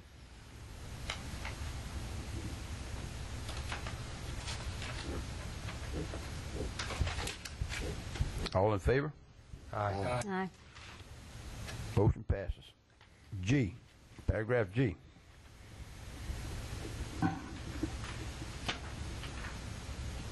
Open for discussion. That's a real clear paragraph, isn't it? Anybody want to tell me what it says? Yeah, what's other governmental units? Robert, do you think that means intergovernmental agreements or that kind of stuff, or is it just a general rule of? I'm assuming that, but I would like legal counsel to I was fixing to say the same thing. Ms. Manda, would you comment on that, paragraph G? That's exactly what it means, intergovernmental agreements within the parish, within the boundaries, and without. So, in other words, the parish in the city of Gonzales or the city of Donaldsonville or the parish of St. James, we can contract with all of these other governmental agencies. You satisfied with the language as is then, Ms. Mandy? Units is a bit ambiguous. You might say agencies or entities, but I like that word better. Yeah, I like that Entities. better too. okay. So change. Do I have a motion? I make a motion to that effect. Whatever it was. That we change unit to entity. Yeah. I second it as amended. Okay, I have a motion on the floor, which I have a second. Open for discussion. I would just like to encourage that it be left as is. I know how important intergovernmental agreements are, and Well, I'm for them. I just want to be clear that's what we was talking about.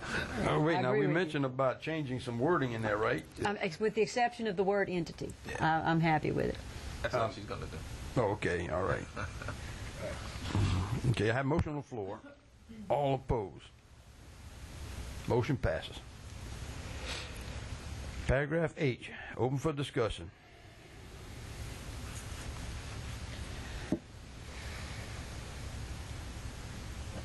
Do I have any discussion?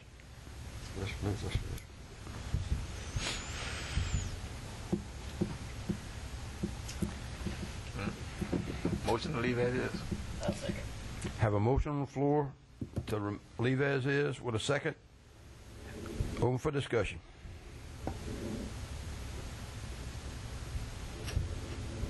All in favor? Aye. Motion passed. Remain as is. Paragraph I. Open for discussion.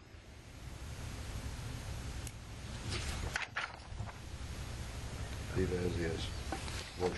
Got a motion on the floor to leave as is. Do I have a second? Second. Mr. Charles. Have a second. Open for discussion. All in favor? Aye. Motion passes. Paragraph J. Open for discussion.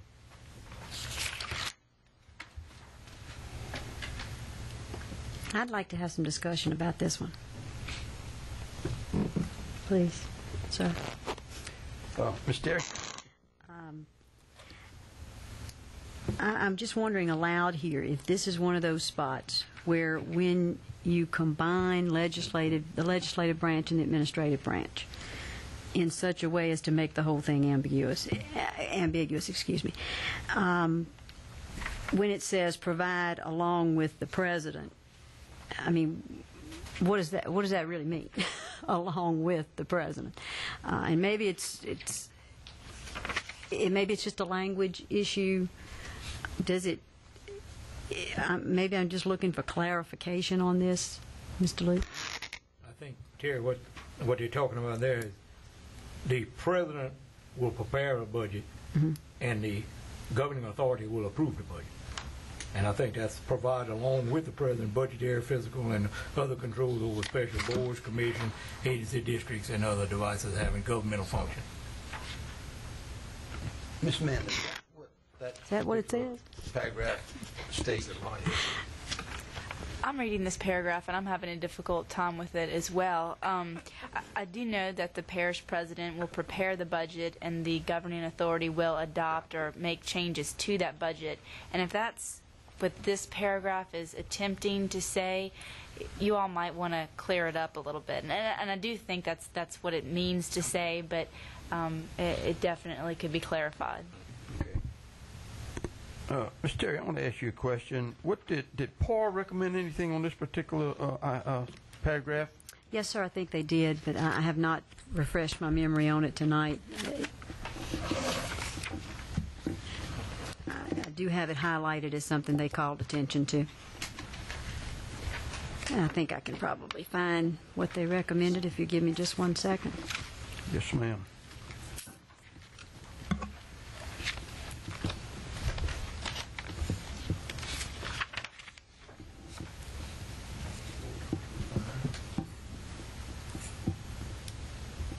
They actually recommended that this authority be transferred to the treasurer's office.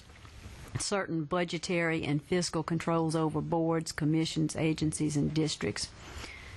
I don't know, what bearing that would have on it.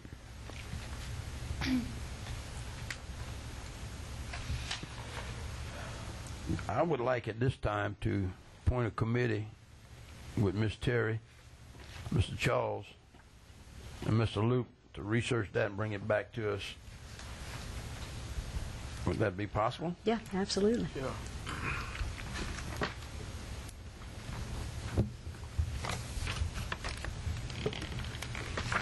Yeah, because it sounds like what they're basically saying, if in fact this is what they're doing, is explain how the budget gets made and then ratified. This probably should be more under presidential duties or job description or responsibility. And in place of this, it should be worded more that the governing authority must, in a timely manner, review and approve the fiscal budget presented at its proper time by the parish president or something like that. So it's kind of mixed up. I think if we let them review it and report back to this commission board. We're going to read this. Yeah. And then move on. No, Ms. Mann don't come up with the right word. I was going to ask that, could we get Ms. Mann to put it in legal speak? Well, we Oh, may be able to absolutely, because settle I it won't now. have the right words for it. It will be presented to her before we. Ms. Mann, Right. can we get you to give us a wording on that, what we're trying to do here? If you have to rearrange the whole paragraph to make it in legal speak, could you do that for us? Is this paragraph J. J? Yes, I can do that. Put it in legal speak where it means what we said. Oh, so we're not having this special committee come back and. I thought we were going to have Let the special committee I thought we were work going to have with a her. committee take a look at it. Okay. We'll get with Ms. Manda and figure out what it says. Right. Let her coach y'all through it. Okay. Yeah. Okay. Yeah, we'll be happy to do that. Next Thank item you. is paragraph K. Sure. That's up. Leave it. Open for discussion. We can leave that one. I reckon. Second. Yeah. Do I have a second? Second. Second. I have a motion and a second that we leave it as is. Open for discussion.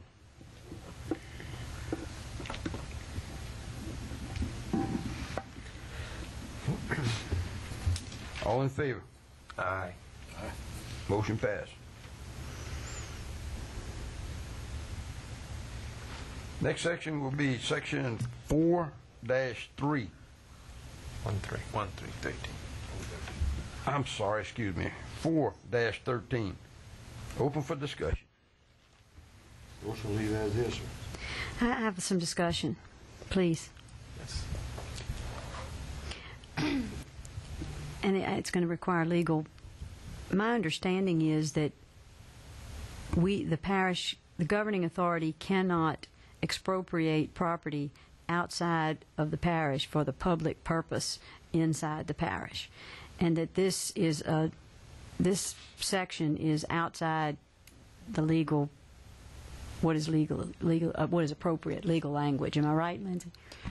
Actually, this issue has come up very recently, and I have to tell you, I'm not real sure what the state law says, but I'll be happy to research that and get back to you and report at the next meeting. Thank you. I would appreciate that. Also, are we deferring on this one? Okay, we'll defer section 4-13. Next section will be 4-14, open for discussion.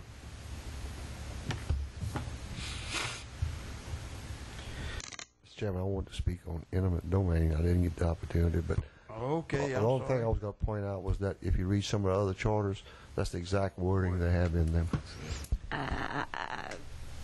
I've read about 13 of them, and it doesn't say outside of their parish. It says within the parish. It doesn't say without as well as within. Without is like, let's go into Livingston Parish and take their land to do our project. I don't think that's exactly what that means, but I can't argue the point. Let's just being we already tabled it, deferred it. Let's let that go ahead and let's research that more. Okay, let's go to section 4-14, open for discussions.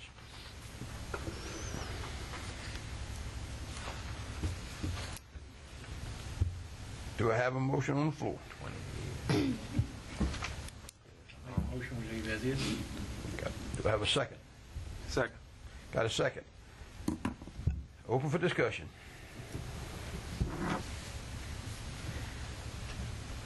I just have one question. Is this saying then that after 20 years, rights of way become defunct?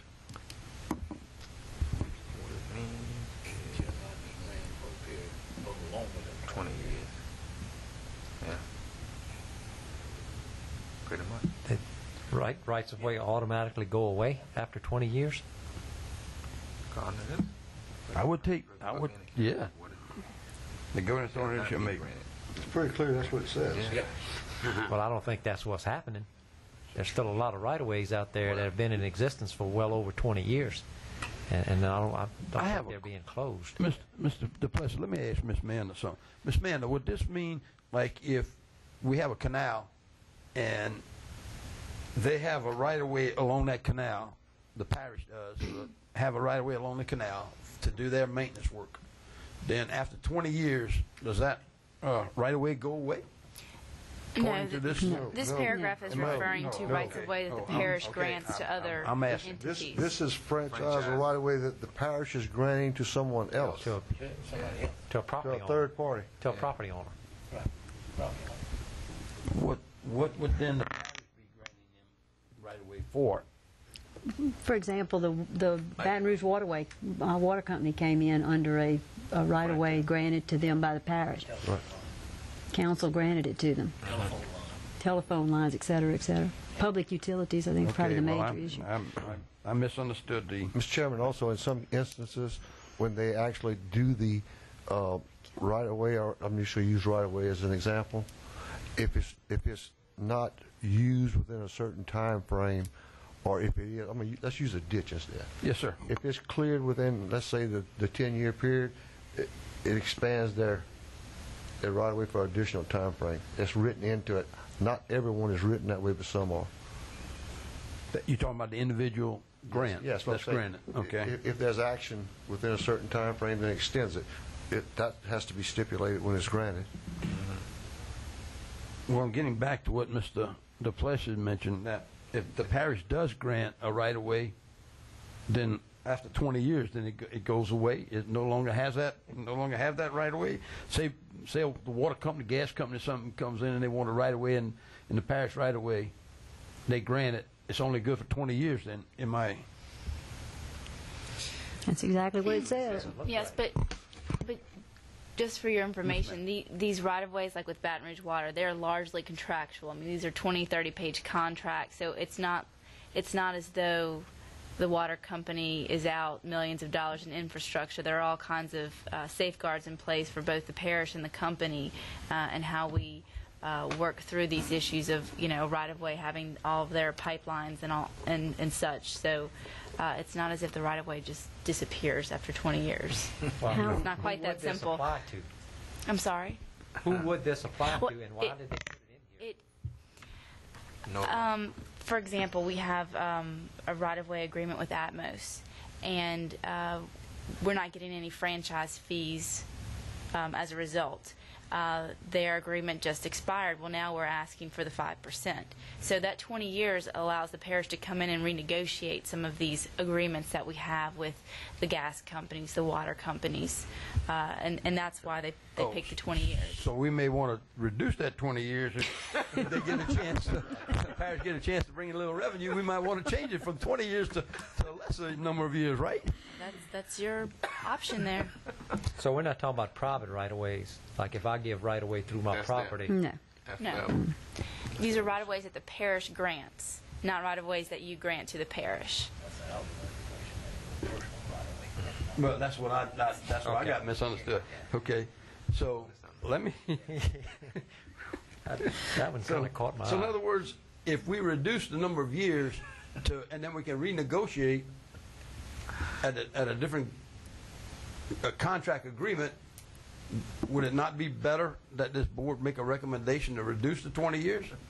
Well, I don't think you're saying that they're all 20 years. Yeah. That's just the maximum they can go. Most of them are probably written less than 20. I would think they were using this as a maximum. Right, that's a maximum. For a period of longer than 20. Or they can't go more than 20. Yeah. Right. It's normally, They might. 10 years, or they can go 15 years. that's normally one of the negotiating. Yeah, but what if I sign a contract with you for 20 years and I got 20 years, but if I sign one at 10 and we renegotiate it? Well, I mean, I'm asking. Do I have a motion on the floor? yeah, we had one. That's what I say. I got a motion on the Yeah. floor. And a second? Yeah. And a second. All Have in we leave- favor? Aye. Aye. Motion passed, remain as is.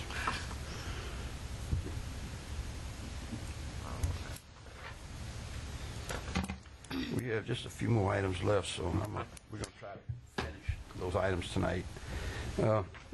Section 4-15, open for discussion. Compensation. I have a question. I think Diane does too. So, Ms. Terry. I wonder what you all would think about, as opposed to the council having this authority to set compensation of employees, that be determined by the Department of Human Resources, which, as our parish grows and has more and more employees, becomes a bigger role, takes a bigger role. Mr. Porcher. I could be corrected on this, but I think currently the procedure they're using today is that the parish takes their recommendations.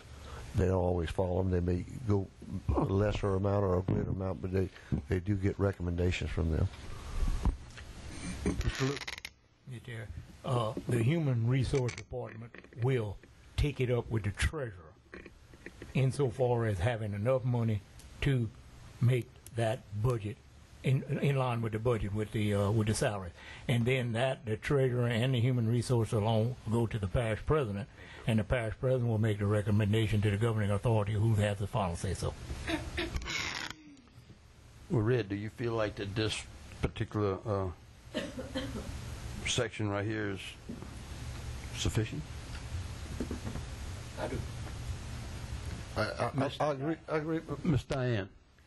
I just wanted some clarification. This was one of those areas that Paul made a recommendation or a question, and as I'm reading it, they were crossing out this section, and their description was that requires that salaries for employees covered in Section 504 of the Human Resources Department be set in personnel policies rather than being fixed by the council.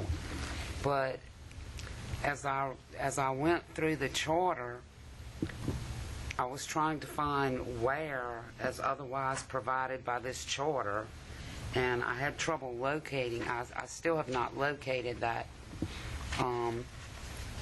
So I have some question. Is this particular item covered in more than one section of the charter? Is that what they're saying?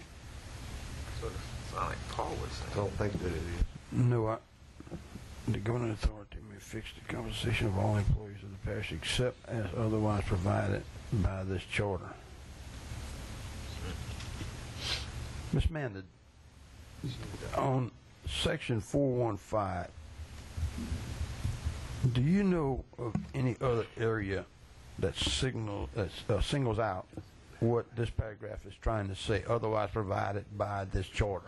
That's just common language that was. That's what I thought. No, Chairman, I do not. No. Okay. Ms. Terry. Once again, my question is, is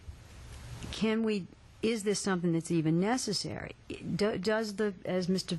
Liu suggested, the Human Resources Department, together with the treasurer, comes up with the amount, and then it eventually gets to the council to approval of the budget anyway.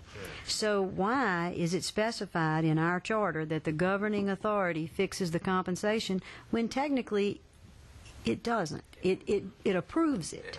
And that's the issue, I think, that runs throughout PAR's recommendations, that there is a crossover in our charter between legislation and administration. And the administrators should be setting salaries and working within their budgets, and then they present that budget to the governing authority, the legislative branch, for approval. And so this is one of those areas in which that crossover takes place unnecessarily, in their opinion.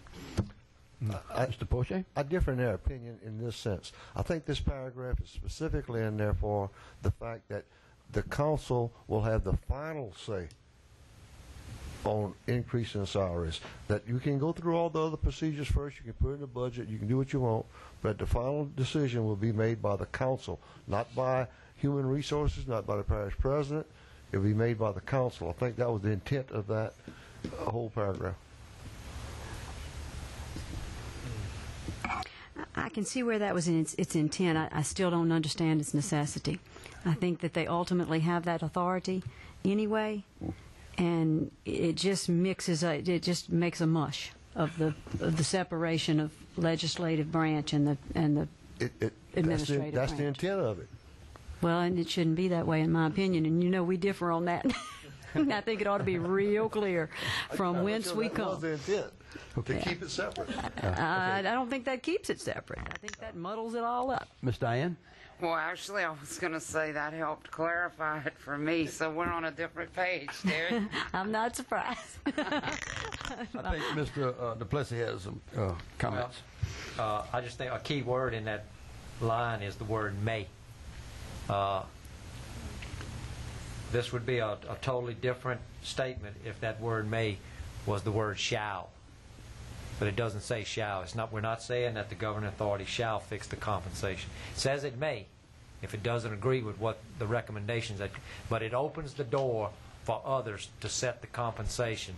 And if it's not in line with their thinking, they can step in and change it. But that word may, in my opinion, is a big word. That it's not the word shall. I agree with you on that. Thank you. It's not the word shall. So, motion. Leave it as it. Got a motion on the floor. Do we have a second? Second. Second. Open for discussion.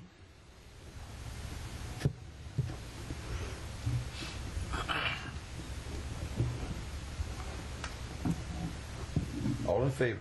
Aye. Motion passes. I want to be on the record as opposed. Ms.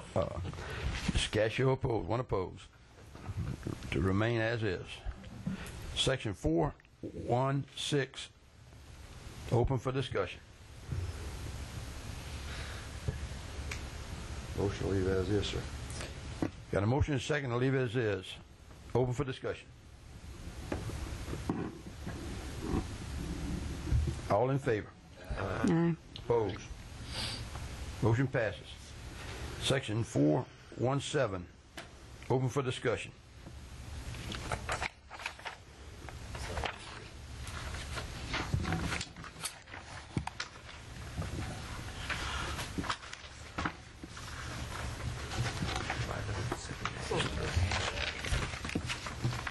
say that. I make a motion, we accept that one as read, and leave it as it is. Got a motion and a second to leave as is. Open for discussion.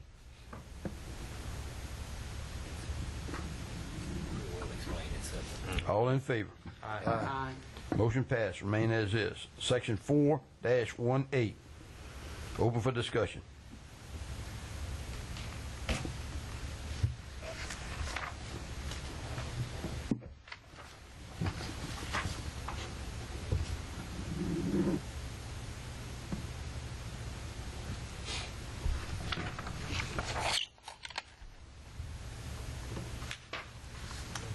This is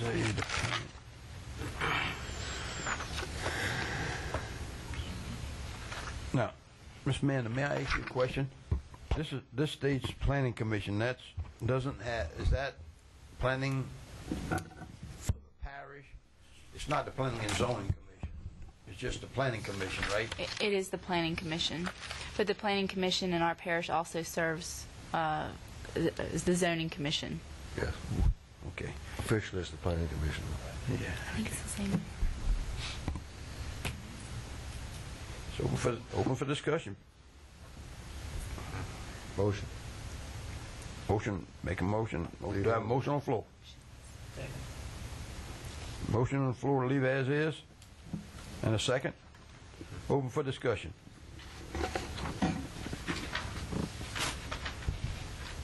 All in favor? Aye. Against? I'm against. Mr. Duplessis is against. Section 4-19, open for discussion.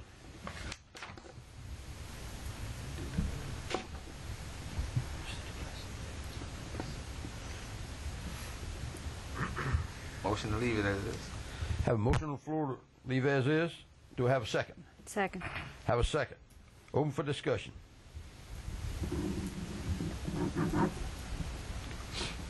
All in favor? Aye. Motion passes. Section 4-20, open for discussion.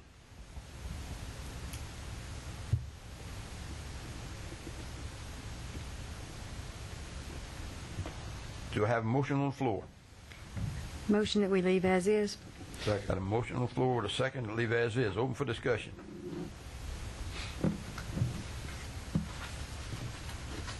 All in favor? Aye. Motion passed. Section 4-20, open for discussion.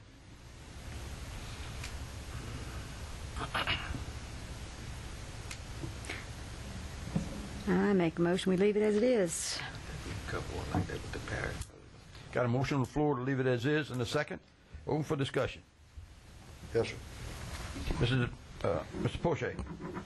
I found that in some places they utilize a separate line in there where they say that the person being appointed would be prohibited from running for that position. I don't necessarily agree with it. I'm only telling you that there's been some discussion about that. That the person that the temporary appointment would not be eligible to run for that particular office.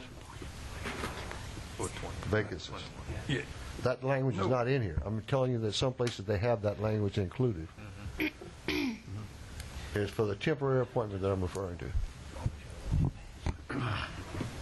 Yeah, I had the same, Robert, I had the same thing, vacancies, appointee be allowed to run for office after expired term.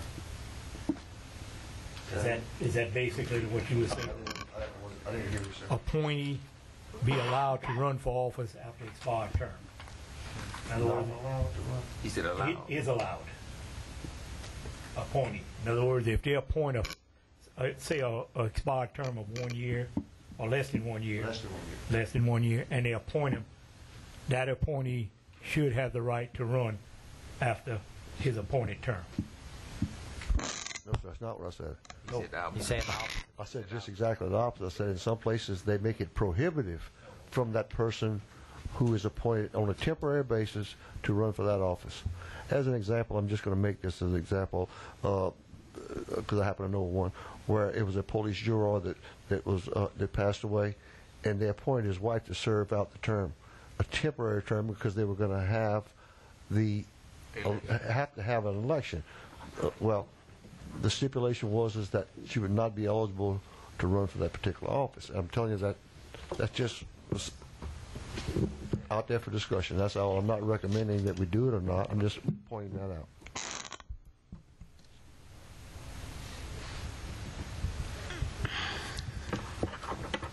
Would somebody like to elaborate on what they might see as a benefit to that or a disadvantage to it? Well, I think a distinct advantage is if someone gets appointed to an office, it gives them the upper hand to get reelected. Mm-hmm. And that's what they're on guard against, is you give an unfair advantage to that appointee to get reelected simply because he's held the position for 6 or 8 months. Mm-hmm. And so it does give him somewhat of an advantage. And I'm not saying that's good or bad, but I think it's clear he gets an advantage. You've been covered. Right. Yeah, no doubt. I hadn't thought about that. So I think that's what Mr. Robert is referring to, where when these situations occur, they put those stipulations in there so as to not give an unfair advantage to someone.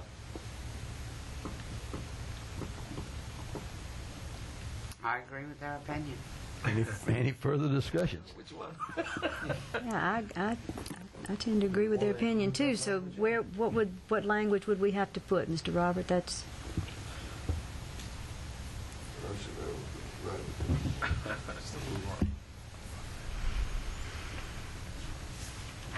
You have to put it somewhere where the appointee shall serve the office until the election is filled by vacancy. Yeah, the appointee shall only be allowed to serve the unexpired term and will be prohibited from seeking full-term election. I don't think that's the right word, Mr. President. I think what we're referring to is a temporary appointment where they're going to be calling an election. Why don't we do just let Ms. Mander word it. Yeah. I'll give you the distinction between the two. If it's less than a year's term, in other words, you don't call the special election. Right. So it's two separate issues involved in that. But I agree that they should both be covered. I don't think that someone who's serving as a temporary capacity shouldn't run for office because, like you said, you're giving them an undue advantage. The exact location of where that should be placed in there, perhaps Ms. Mandy could help us with that. Ms. Mander, would you comment on that?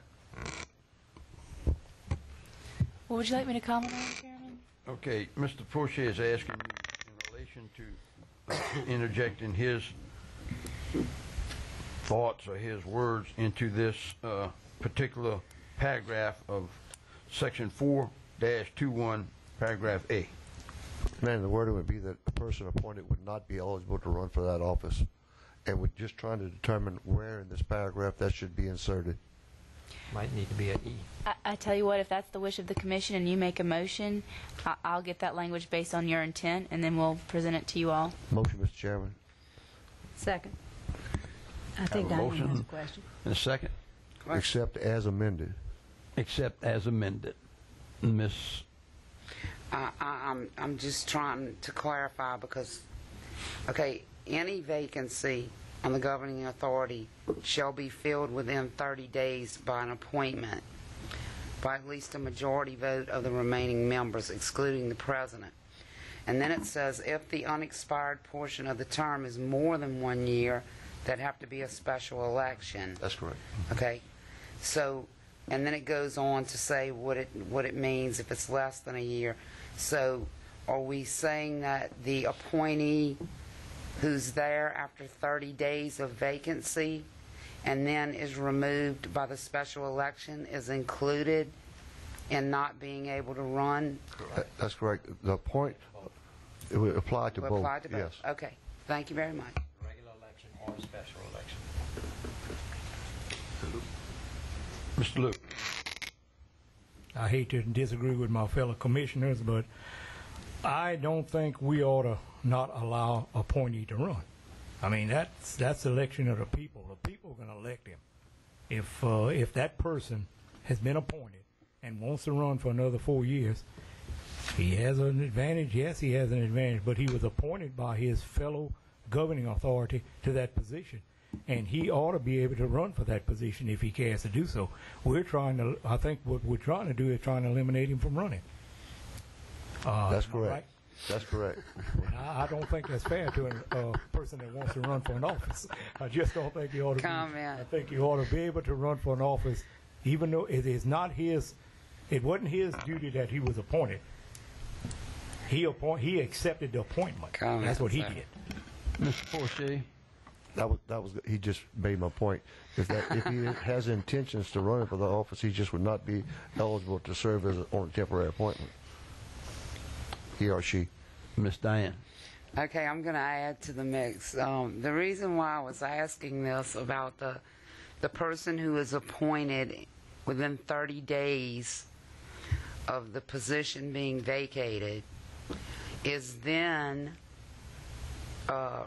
removed as an appointee when a special election happens. Now, further down, where it says that the appointee shall serve in office until the unexpired portion of the term if it's less than a year. Okay, so we're really talking about two different things here. Is why I was questioning this. I mean, I can see both of your points, because if the vacancy occurs early on in the 4-year term and a person sits in that office until the special election happens, I wouldn't see the problem with that person being allowed at the end of the 4-year term to run for the office. But now, if the appointee comes in less than a year of the expired term, I do have a problem with that appointee then being able to run, because his point is that person becomes the incumbent. And let's face it, we all know about politics around here and being appointed, and I think that leaves the door open for a problem. So I would be more in favor of not allowing the person to run for office if it's less than a year from the term. They'll both be less than a year. How is that possible? Well, one of the cases, there's less than a year left in the term. Okay. The second scenario is if there's more than a year left, they have to call a special election to fill that Right. unexpired term. It's never going to be more than a year. So he or she will never be serving more than a year. Okay, I see your point. Miss, I got a question for Miss Manda. And it may be a stupid question, but I'm asking you, can we actually put limitations on who can or cannot run for an office legally? Charter can. Yes. Yeah, that's it. Well, I mean, I just want to check and see. But the charter has that authority. Okay. I'm like Red. I don't think. That's just my. Yes, mine too. I don't think we ought to hamper anybody from running, no matter what. Yeah. Yeah. But that's Yeah. Do I have a motion on the floor? You have a motion and a second. And a second. All in favor? Aye. Opposed? Aye. Oh, we got 3. Oh, y'all gonna. Oh, now let's not do this, people. Let's not do this, It has people. finally happened. Let's not do that. I'm gonna resign then before I vote. I'd have to vote leaving it as is. I can't see any way, shape, or form in hampering anyone to run for an office, whether that person was appointed or not appointed. That it should be given the right to run for an office at any time, as long as you qualify for that office. Okay. Yeah. Motion. It's 3 and 2. I'm voting for the motion to pass. You As don't have to is. vote. That's It's not not the a motion, tie. sir. No, the motion is to change it. Change. Well, I vote no. And so did we. Motion failed. I'm sorry, sir, Wait. excuse me. Wait, let me, wait. Readdress the motion, because I obviously Yeah. misunderstood. Yeah. Okay, who, Roll call vote. please. you Yeah. put the, Motion. Read the motion again, please. let's, Ms. Summerlin? Motion was to accept as amended per Lindsay. Lindsay was gonna, y'all were gonna give Lindsay the legal terms of what y'all want. Is that the What I was person? going to say was, though, is that the person appointed would not be eligible to run for that particular office. Correct. Okay, and a roll call was requested. Ms. Diane? Help me, because I think I just messed up. I was talking to you. Say again. Motion to change. Motion to change. I vote To for add. change. Yes. Mr. Yes. Yes. Mr. Mr. Yes. Ms. Cascio? No. Yes. Motion passed. Motion passed. I apologize. That was my mistake. Y'all made me do something. I'm gonna hang you, Miss Diane. I'm gonna hang helping you you after practice, this meeting, sir. Miss Diane. I'm helping you gonna hang you, practice, Miss sir. Diane. You didn't have to vote on that. You didn't have to vote. No, I didn't have to vote on it, but it was, But he y'all did. made me vote before. I'm gonna have to hang Miss Well, Diane if after this it's meeting. if it's just as a slight consolation, just to restate what Mr. Poche stated, if that person who they approach and want to appoint, if he has any serious intent that he wants that office, it's his place to decline the offer as appointment, and then he puts himself in a position to run. Otherwise, he's hypothetically saying, "I want this opportunity to become an incumbent." If he really seriously thinks he wants that office, he declines the appointment and then runs at the appropriate time. All right, we have just a few of them left, so let's move on to section 4-21, paragraph B. That one.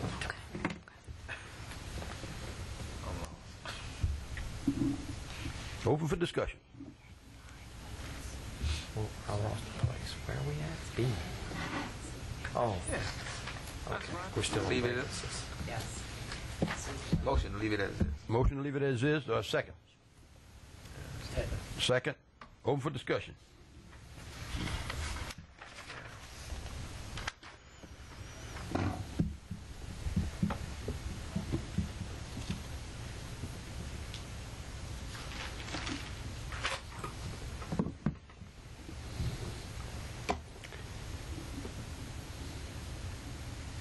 No discuss. Okay. Well, excuse me. I'm sitting here waiting. I apologize. All in favor? Aye. Against? Motion passed. Okay. Yeah. Okay. Next item will be paragraph C. Open for discussion. Do I have a motion on the floor? I'd like to discuss it before we make a Okay. motion on that, if we might, Mr. Chairman. Okay. I'd just like clarification on that.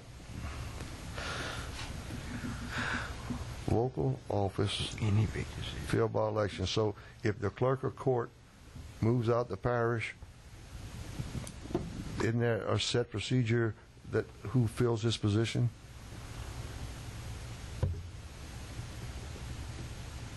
I'm just wondering about this local office. They're not going to appoint the sheriff if the sheriff leaves the parish? Huh? Yeah, but I'm just, it's just, the language is just not clear to me. Any elected official, it says any vacancy. In it. In other words, a vacancy, they call it. yeah, they're automatically on a vacancy. That's what they're Yes, talking they're not there anymore. They're gone. They moved out of the parish. They moved into Colorado. Okay. Now, who's gonna take their place? Governing The authority. governing authority will So appoint. if the sheriff moves, the Governing authority. chief deputy's not going to take over. Governing authority.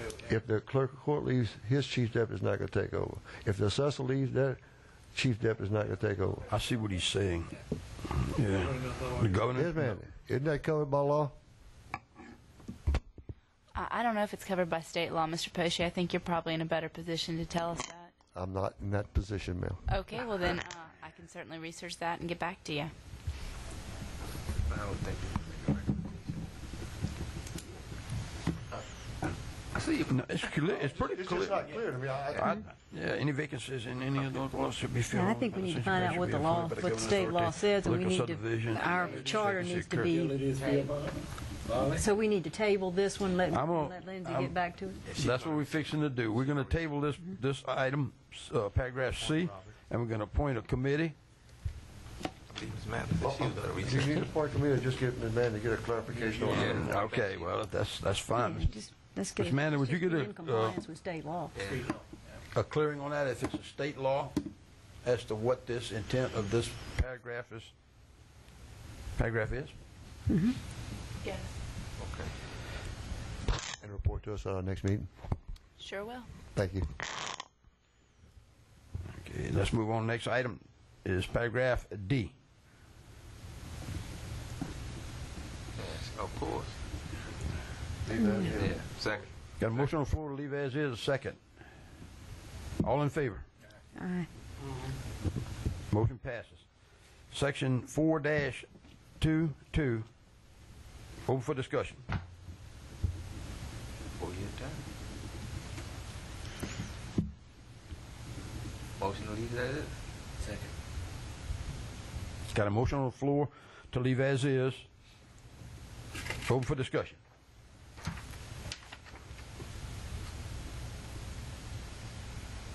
All in favor? Aye. Motion passes. Section 4-23. Motion to leave as is, sir. Motion on the floor as is. All in favor? Aye. Motion passes. Another motion. Agenda item number 7. Do I have a motion? Motion Yeah, motion to adjourn. I have a second. Second. Second. Motion passes. We adjourn officially.